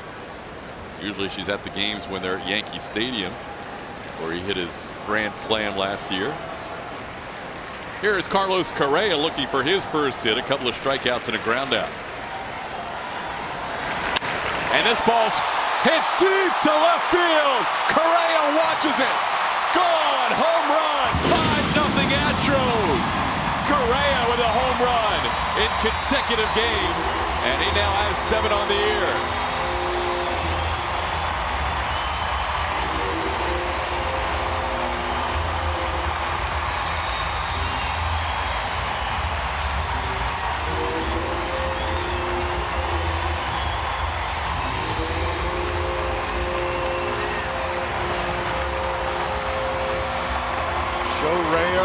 His mom threw out the first pitch, putting on a show. Spoke yesterday about the issues Carlos Correa is having on that inner third throughout the course of the season. But he cleared it out with that swing.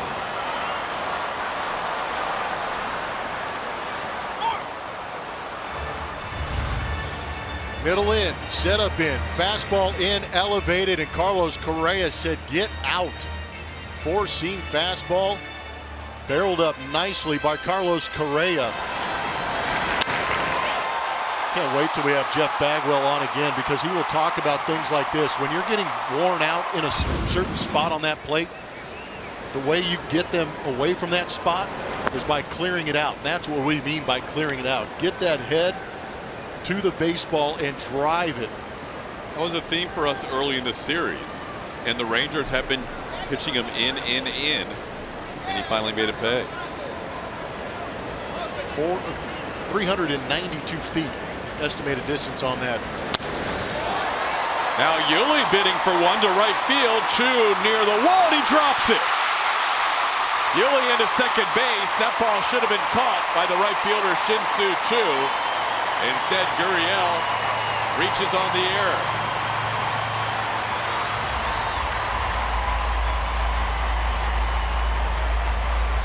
Can't give good teams extra outs, and this is an extra out given to the Houston Astros. Good idea by Yuli. We know that he has pop going the other way, but a little bit off the end of the bat left this ball in play. And Chu just kind of drifting. Not a direct route by any means.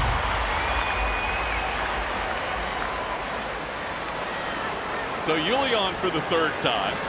That goes as an error on Chu. Yuli now 2 for 4. Here's Marwin. 3 straight Astros reaching base, and they have increased their lead and bidding for more.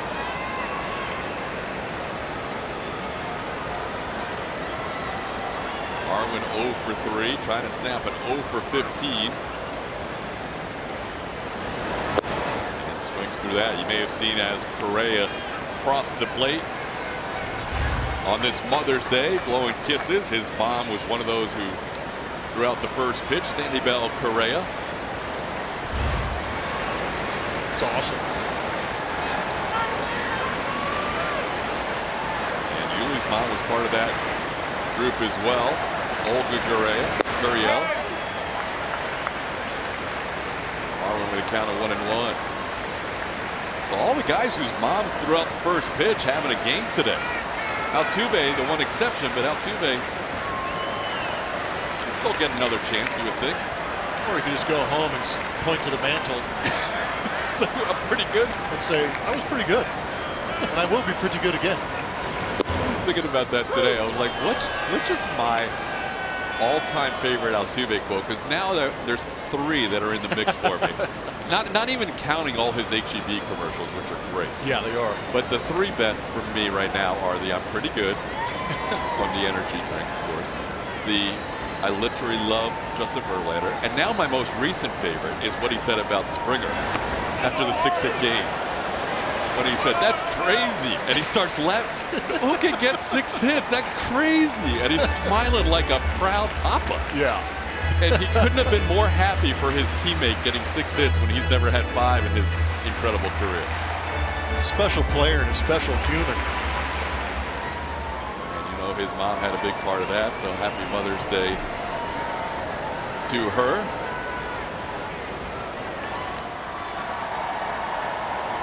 Two and two the count. Nice that we're going to have him around for 7 more years. Last day, Altuve throwing out the first pitch today. 7 more years of him on the field and him in the clubhouse and him in the dugout. He's always rooting on his teammates. He's at the top step right now with Marwin batting in this 5-0 game. Even on a game where he is struggling and he's a series where he's struggling, he's always talking to his teammates, talking to his manager, A.J. Hinch right now, doing what he can to help this team. You will learn a lot about guys when they are scuffling. And to see Jose Altuve on that top step gives you a good idea of who Jose Altuve is. And Marwin sends one the other way. Gallo reaches out and makes a nice backhand play. Marwin hit it hard, but he's retired for the first out of the 7th. 2018 Astros Buddies memberships presented by BBVA Compass are available for kids 12 and under. Buddies receive 4 tickets to an Astros regular season game, a backpack, cap, socks, and exclusive benefits throughout the year for just $25 plus tax. Visit astros.com/buddies today to sign up. We didn't have to read that promo yesterday because the guy on deck did that for us. Max Stassi. It's always nice when they pick us up. Yeah, filling in yesterday, and then it pays off because today with 2 hits and 3 at-bats for Max after reading the promos. It's a good luck charm. It's a good way to get him to do it again. Here's Evan Gattis taking a pitch outside for a ball. We were told Max did most of those in 1 take, which is he's good at everything. Better than most. Evan, a home run. Was that directed at me?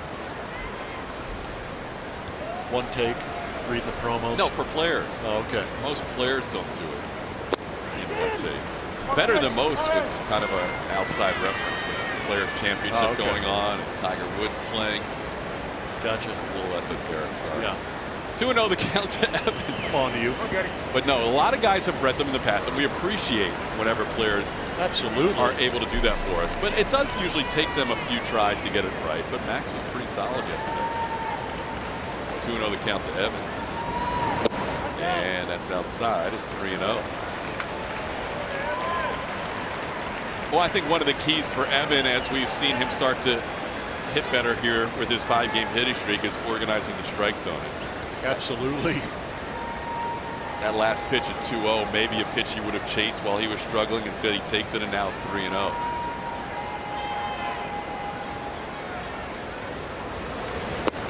There's a strike. Evan knows he has to come in with another one here at 3-1.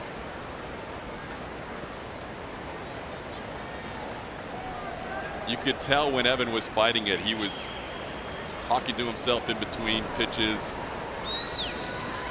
bouncing that bat against his back, trying to remind him about certain swing thoughts, and now it seems like he's going up there with a little different confidence. That one's fouled off the mask of Perez. It's 3-2. Yep. And baseball is hard. We all know that. But these guys are getting paid a great deal to perform at this level.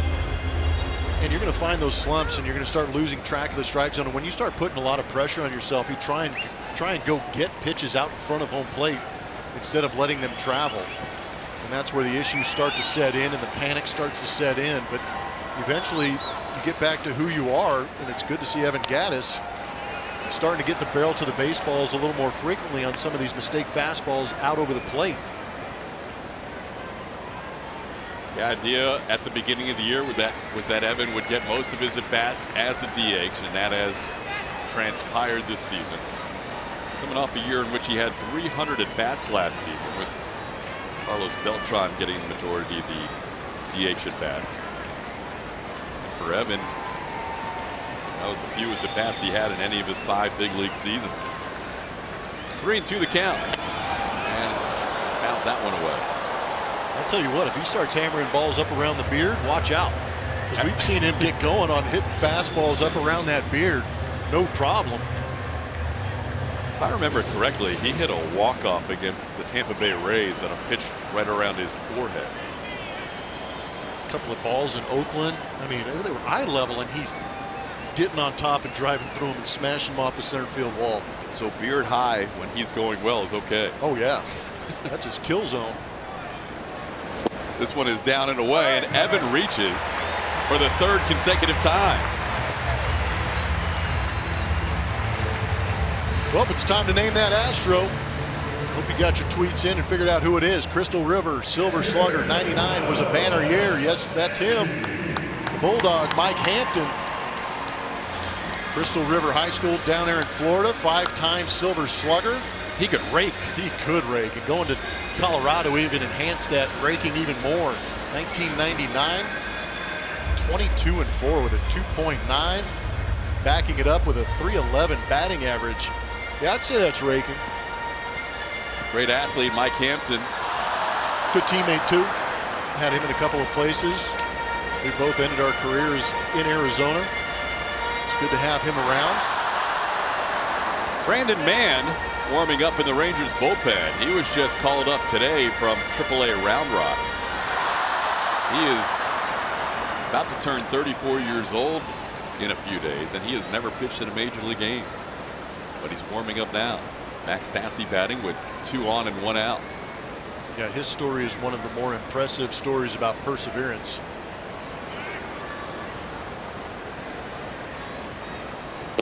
Jepson misses outside for a ball, 1-0. Jepson has faced 5 batters this inning. Double, home run, error by Chu, line out by Marwin, and a walk to Gattis. So 4 of the 5 have reached, and now Stassi batting. Max is 2 for 3 with a double and a single today. And a called strike. It's 1-1.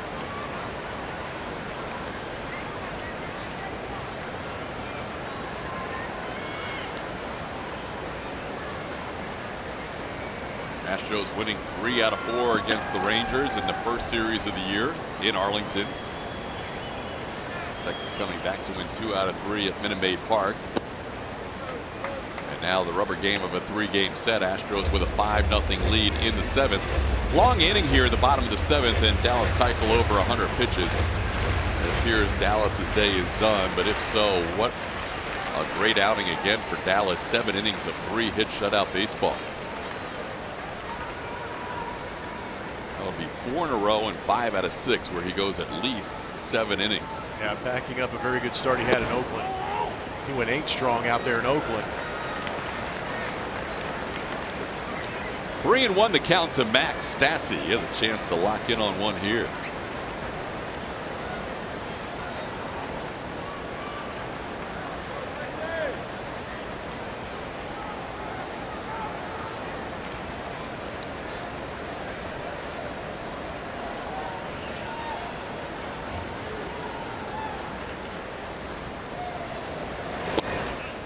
Called strike. Stassi thought that was wide. It's a full count. As a catch, you have to be a little careful with that home plate umpire. That's off the plate. That was one of the few Jordan Bakers missed today, but that was definitely ball 4.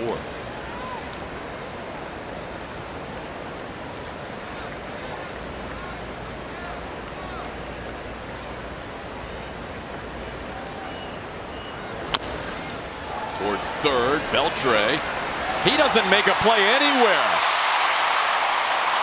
Thought about trying to get the force at third, but Yuli beat him to the bag.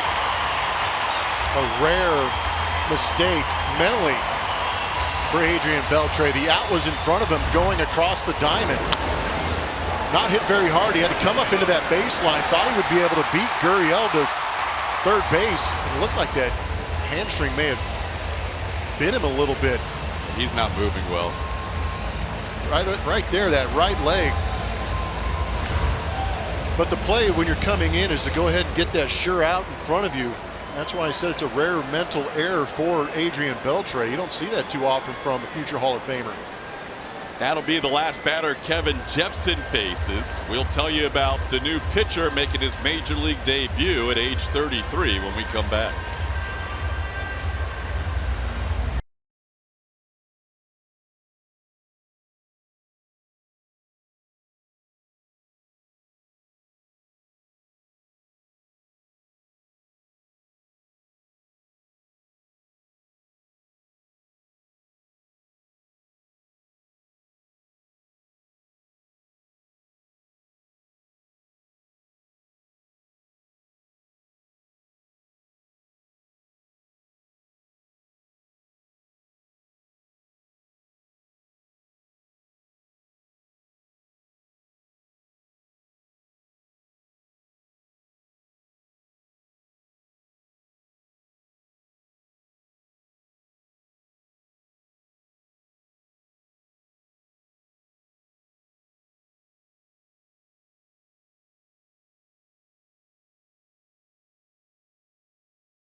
Plus, Colin McHugh rides into history in a bullpen card. All that and more on Astros Bases Loaded after the game and re-airing all week long only on AT&T Sportsnet. TK. All right, Julia, defensive changes for the Texas Rangers. Isaiah Kiner-Falefa takes over at third as Rougned Odor enters the game at second base. Adrian Beltre out. New pitcher is making his major league debut. And it's the 33-year-old Brandon Mann. Special day for Brandon Mann. I know it's not the ideal situation, but he is pitching in a big league uniform, and that means the world to him. He's going to turn 34 on Wednesday. 15 years in minor league baseball, 2 years in Japan, and here in the show now. Pitched in some independent leagues along the way. It has been quite a journey for Brandon Mann, as the Rangers have the infield in tight on Derek Fisher with the bases loaded and one out. Second oldest Ranger ever to make his big league debut. And he's 0-2 on Fisher. Showing no signs of being nervous. Two good sliders to get ahead 0-2 to Derek Fisher. He had great numbers at Round Rock, allowing just 2 runs in 17 in the third innings.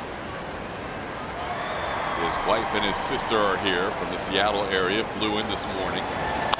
As Fisher sends one into left center field, to Shields on the move. He'll make the play. Tagging and scoring easily is Yuli Gurriel.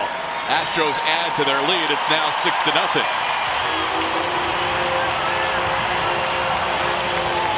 Great job by Derek Fisher. Not giving in on the strikeout, putting that ball in play deep enough to score Yuli. That is a quality at bat, down 0-2.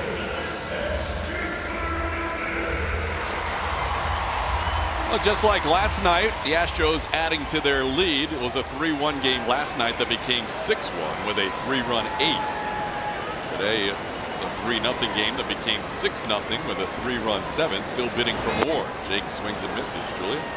I've got the Shiner Box spotlight, and it's falling on Jake Marisnick, who, if he wasn't playing baseball, would be a firefighter. Asked him who's going to play him in a movie if there was one to be made. So it's somebody like Brad Pitt, and then the biggest superstition that he has is putting on his uniform top half first, and then he goes to the bottom half. George Springer doesn't like it. More on that when we come back. George is not like that? I'll tell you more. All right. We'll have more. We'll have more in the 6-0 game as Jake pops up.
Dallas Keuchel on the mound today worked around a couple of early base hits, and then he really got into the game. Settling in, he really didn't like the fact that lefties in this Texas lineup got to him in that last start, and he shut them down today. 7 strong shutout innings for him, allowing just the 3 hits, the 8 strikeouts. He's got at least 7 in his last 4 starts. And guys, Keuchel has talked a lot about having to make adjustments at this point in his career. He's been in the majors a long time, so he's having to change a few things, maybe how he approaches guys, but he's finally feeling really good about what he's doing out there, and he looks really good. A great outing again for Dallas. Season high 8 strikeouts, retired 20 of the last 22 batters. Hector Rondon takes over, and Carlos Perez goes all the way to the warning track, and Derek Fisher, not the prettiest of plays, but he makes the adjustment at the last minute to make the catch. Yeah, that route would have made Magellan happy. Wow. All that matters is that it's an out. Back. It's not about the efficiency. Whoop. Right about here, the panic sets in. Then he lunges and feels that baseball in his glove, and it's pure ecstasy. That was quite a way to go after that baseball. It all worked out for Fish. I'm sure he'll hear about it when he trots back into the dugout. That was Ryan Rua who popped up to right. This is Carlos Perez here. Hector Rondon delivers a strike. It's 1-1. Rua now 0 for 3. Perez is 0 for 2. 0 for 11 in his Rangers career this season, after coming over from the Atlanta Braves. 1-2 the count. Hector's been doing a good job of late of being aggressive with that fastball in the zone early. Helps him set up that AB to go to the slider. 15 games this season, the ERA at 1.93, which is extremely nice. And in those 14 innings, he has 15 strikeouts. While outside, says Jordan Baker. You can hear some of his calls today. Pretty vocal behind the plate. It's 2-2. Adrian Beltre has left this game. Rougned Odor now in the 3 spot in the order for the Rangers. And we saw Beltre just running down the line, trying to make that play at third base, not quite able to go at full speed, and you wonder if that hamstring's still barking on him. Yeah, the way he pulled up before he got to third base to try and get Yuli, you could really see that right hamstring, I think, got him. Shame to see. We have seen him back and forth from the DL This ball is sent to left field, and Marwin will look up, and that ball is gone. Home run, Carlos Perez. His first hit as a Ranger is also his first home run of the season. And that breaks the shutout. It's now a 6-1 game. That was a slider that hung out over the middle part of the plate. Perez, who was with the Angels for the last 3 years, hits a home run to get the Rangers on the board. And now Rondon will face the top of the order.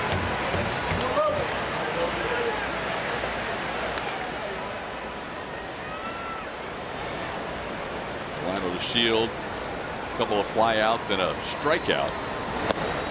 Dallas struck out 8 today and went 7 innings, as Julia said, for the 4th straight game. He is the reason why the Astros bullpen has pitched the fewest innings per game of any team in baseball.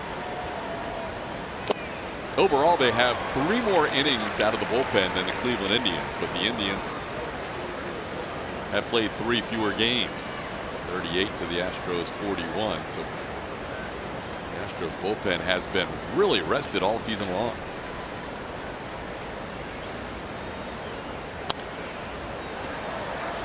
Shields fouls it out of play. It's 0-2.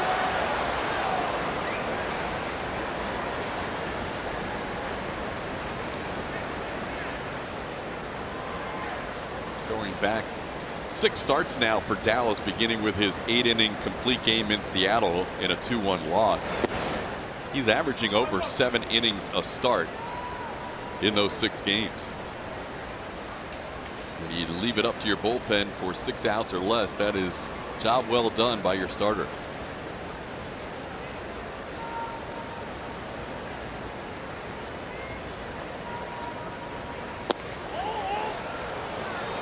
When I was checking out those numbers today, so the Astros bullpen averaging about 2.5 innings per game, so 7.5 outs roughly.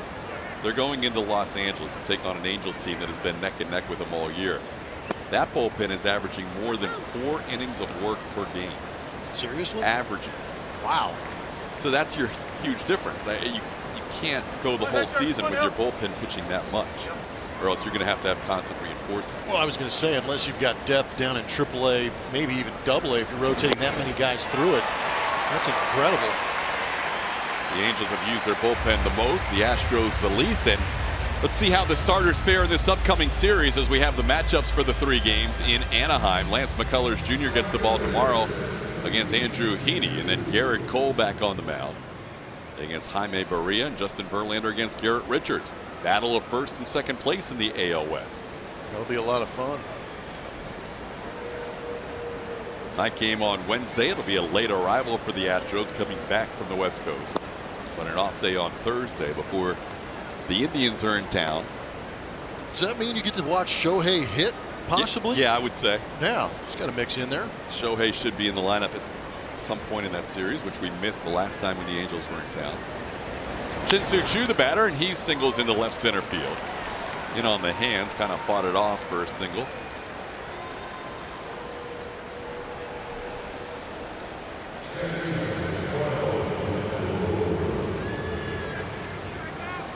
Trout's having a nice year. Just from the start all the way through, stealing bags.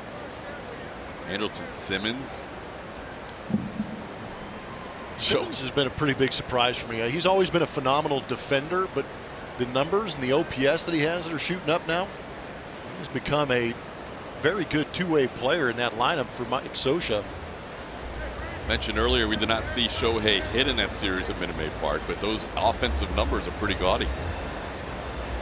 Yeah, limited opportunities, showing some pretty good pop. Did you say your first series or your first road series was in Colorado? First road series of my career? Right. In Colorado. Okay. Because I don't know if you saw the BP Shohei took there at Coors Field the other. Oh, man. That's a great place to do it. No, I didn't see it, but I can only imagine. He hit one at the second deck on the right field side that nobody's ever seen before. That is awesome. Yeah, he's amazing. I mean, his exit velocity as a hitter and his MPH velocity as a pitcher, combination you won't see very often in your lifetime, if at all. After a visit at the mound, Rougned Odor bats for the first time.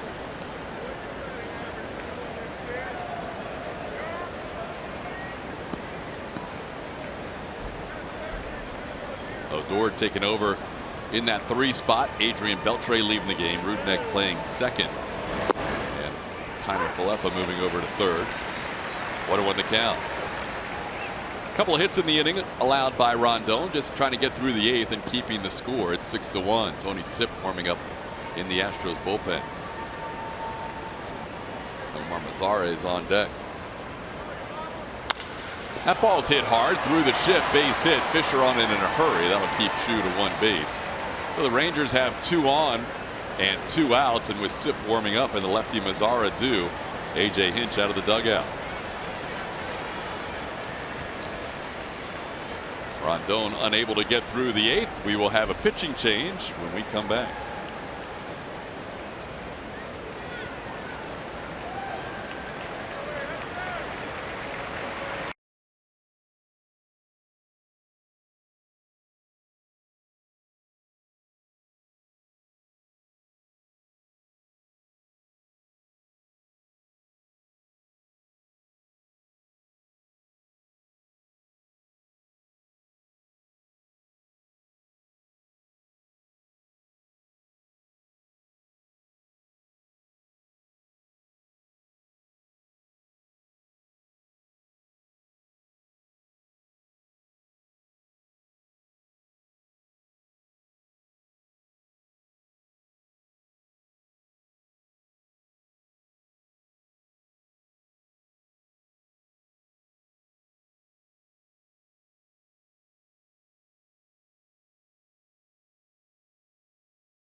From Julian, our Shiner Box Spotlight, telling us George is not a big fan of how Jake puts on the uniform.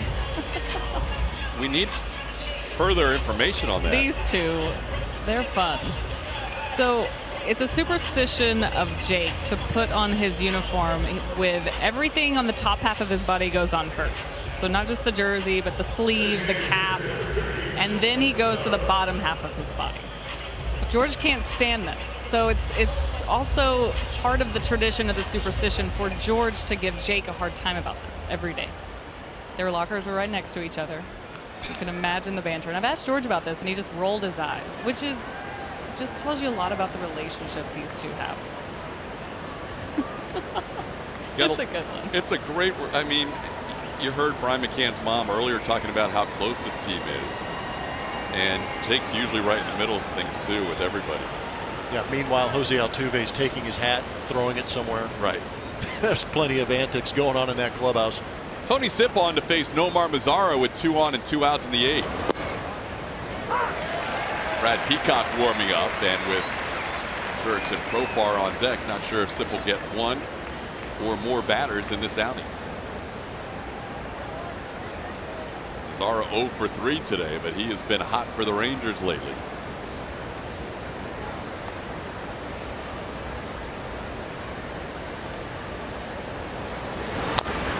And Sipp ahead of the count 0-2. Rondon leaving 2 runners out there, and Sipp trying to close the door and not allow any scoring here with the Astros leading 6-1 in the 8th.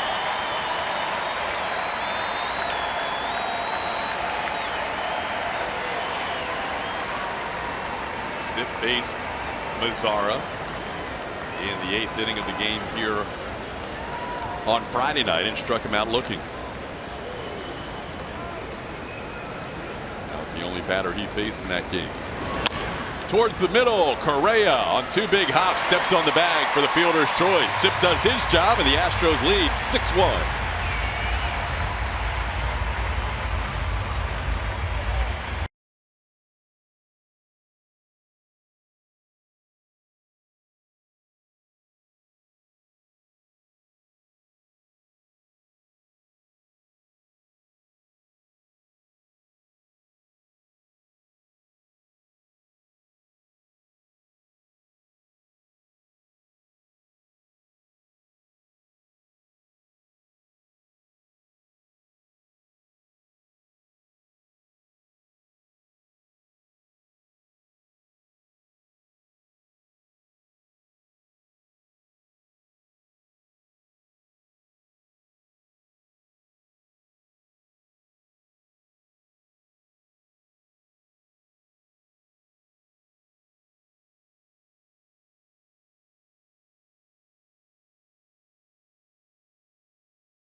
And she taught me the game, and she was one of the first female managers at my Little League. She was the first female manager at my Little League, and she took us to the championship, and I'll never forget that. Stephanie Cotton, Brad Peacock's family. Brad Peacock with a Mother's Day greeting as we head to the bottom half of the 8th inning. Jose Altuve leads off, facing the left-hander Brandon Mann, making his big league debut. Altuve looking for his first hit in this series. It is a rare 0 for 12 for Altuve. 0 for 4 Friday, 0 for 4 last night, and so far 0 for 4 today with a couple of strikeouts.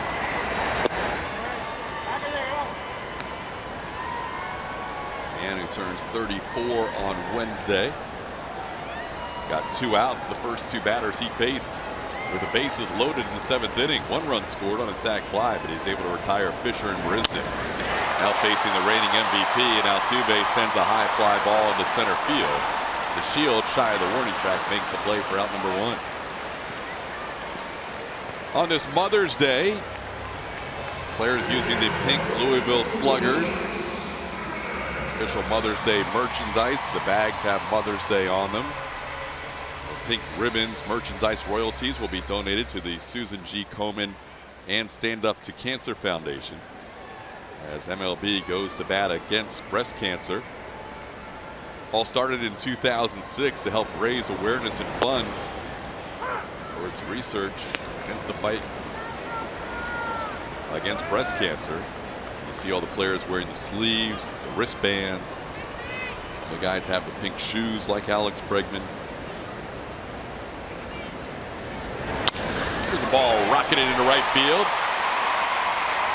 Bregman's mom in attendance, and this has been a good game. Alex on base 4 times today, a couple of walks and a couple of hits.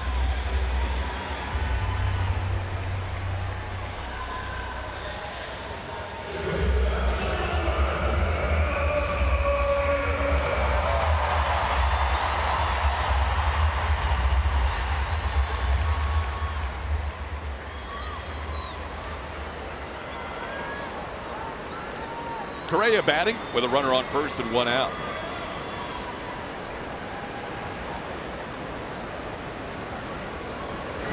Little Colton Peacock that we saw earlier in this inning on this Mother's Day. Correa hitting a home run. His mom in attendance. 2-run shot. Gave the Astros a 5-0 lead. Carlos with home runs in back-to-back games.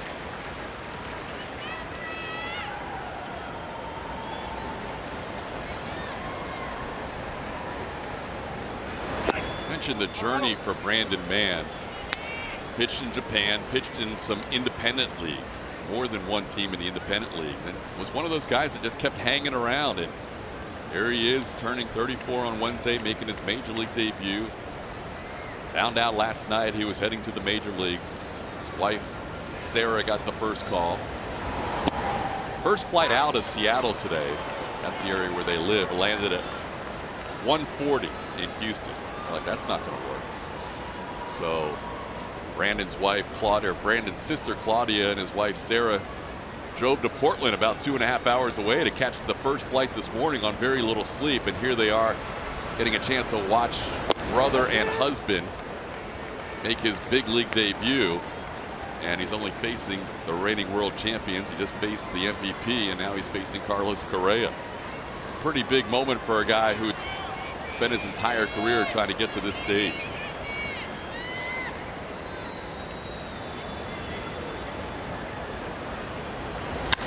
That ball's hit high in the air to left field. Gallo is drifting back to the scoreboard. Carlos just got under this one.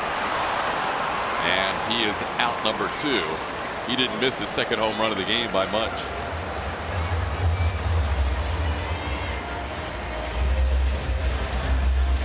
Up 2 outs, Bregman still on first. Word from the Rangers clubhouse, Plummer, is what we suspected is that Adrian Beltre has re-aggravated that left hamstring injury. It's not good. That is not good at all. It's unfortunate, too. He's trying to play through that. Those hamstring injuries just linger until they get worse. It's unfortunate. That's what the Rangers have been dealing with this year, is a lot of injuries. Yeah, basically their entire infield. Odor's back, but he was hurt. Andrews has been out. Beltre a couple of times on the DL. Gurriel misses that pitch. It's 1-1.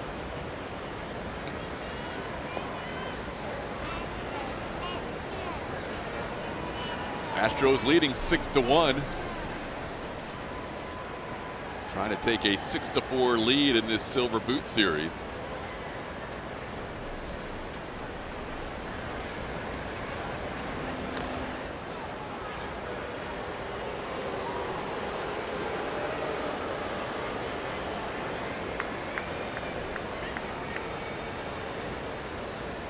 Mann originally drafted in 2002. Makes his big league debut today.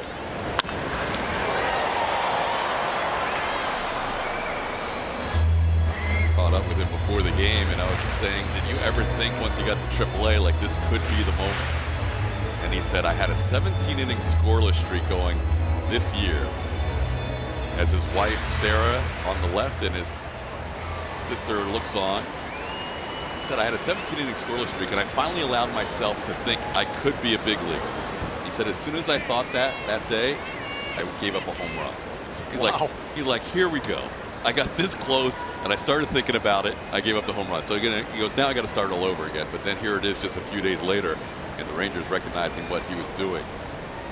You don't see many 33 and almost 34-year-olds making their big league debut very often. Unless they played in Japan or somewhere else earlier in their career. That was the case we saw out in Arizona with Yoshihisa Hirano, 34-year-old rookie, but his whole career was in Japan. Yep. And good for him, too. Get to the big leagues now. He gets to tell stories for years on end about how he pitched in the major leagues. Hopefully it's an extended stay for him. There's nothing like it, working this hard to achieve this level of baseball. I honestly can't imagine what it means to him to be on this mound after working it that hard for that long. Just showed up in the clubhouse today. Yohander Mendez, who pitched in the game last night, sent to AAA Round Rock. Gurriel in the center field. Munn's going to have an inning and 2/3 scoreless in his first professional outing at the big league level as we head to the ninth in a 6-1 game.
Places.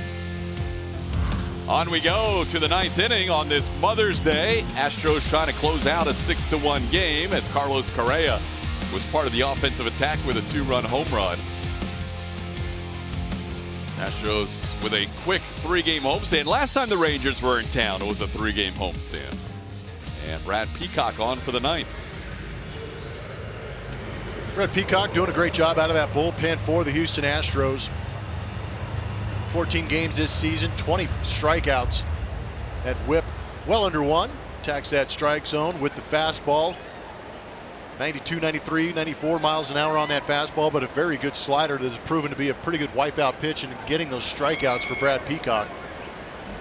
Facing the switch hitting jerks in Profar, and then Joey Gallo and Isaiah Kiner-Falefa. And the first pitch is a called strike. Dallas Keuchel, the starting pitcher, went 7 innings of 3-hit shutout baseball, retiring 20 of the last 22 he faced. Hector Rondon and then Tony Sipp, the final out in the 8th after a run scored. And now Brad Peacock pitching the 9th, ahead 0-2.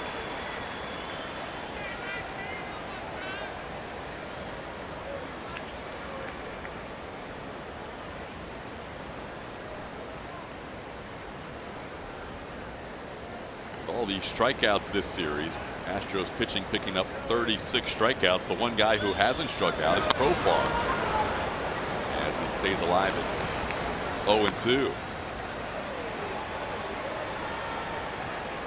16 strikeouts last night. Charlie Morton getting 14 of them. 11 strikeouts the game before, with Justin Verlander getting 7 of them. And today 9 strikeouts, with Keuchel getting 8 of them. The Rangers 36 strikeouts in this series, and they are 0 for 10 with runners in scoring position. That's why they have scored a single run in all 3 games. 2-2 the count.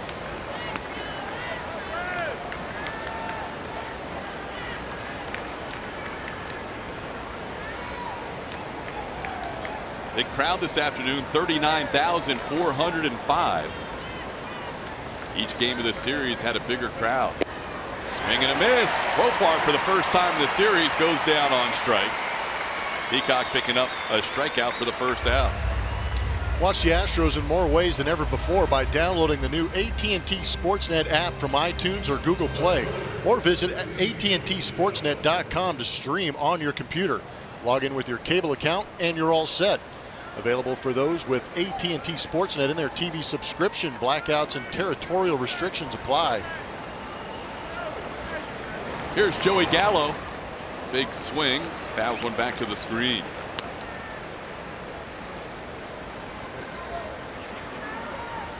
Gallo doesn't have any hits in this series. He has struck out 5 of the last 6 at bats. Grounds one foul. Gallo, as we've mentioned plenty of times, an all or nothing guy. His last 5 hits have all been extra base hits. 90 of 147 career hits are extra base hits for this guy.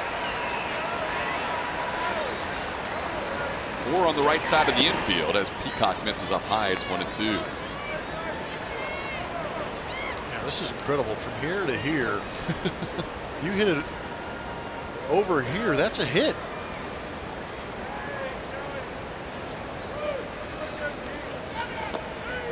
Two and two.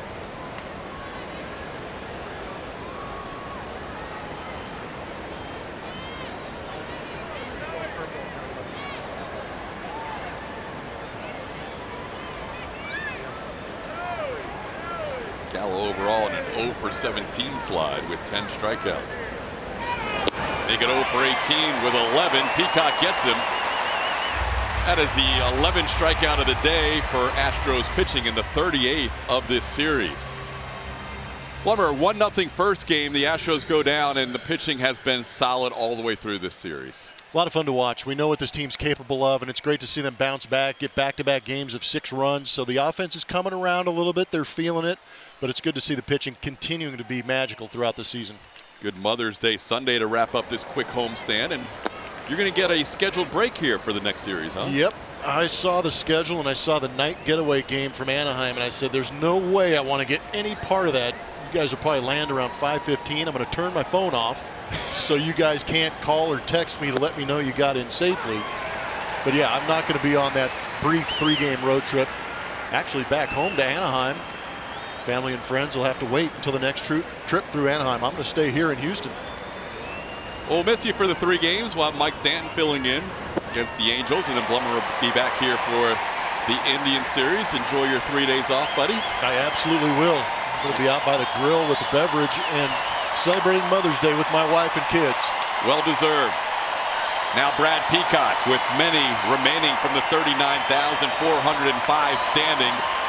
And he doesn't get Kiner Falefa to chase there. It is 2-2. 34,300 the first game, 36,500 last night. And tonight, the biggest crowd, or this afternoon, the biggest crowd of the weekend, 39,400. And that is called third strike. Astros take 2 out of 3. Brad Peacock strikes out the side in the ninth to preserve a 6-1 win for the Astros. Houston will remain in first place in the American League West as they now lead the Silver Boot Series 6-4 on the year. Dallas Keuchel, a well-deserved win with 7 innings of shutout baseball. We will have more, including the post-game show, coming up right after this.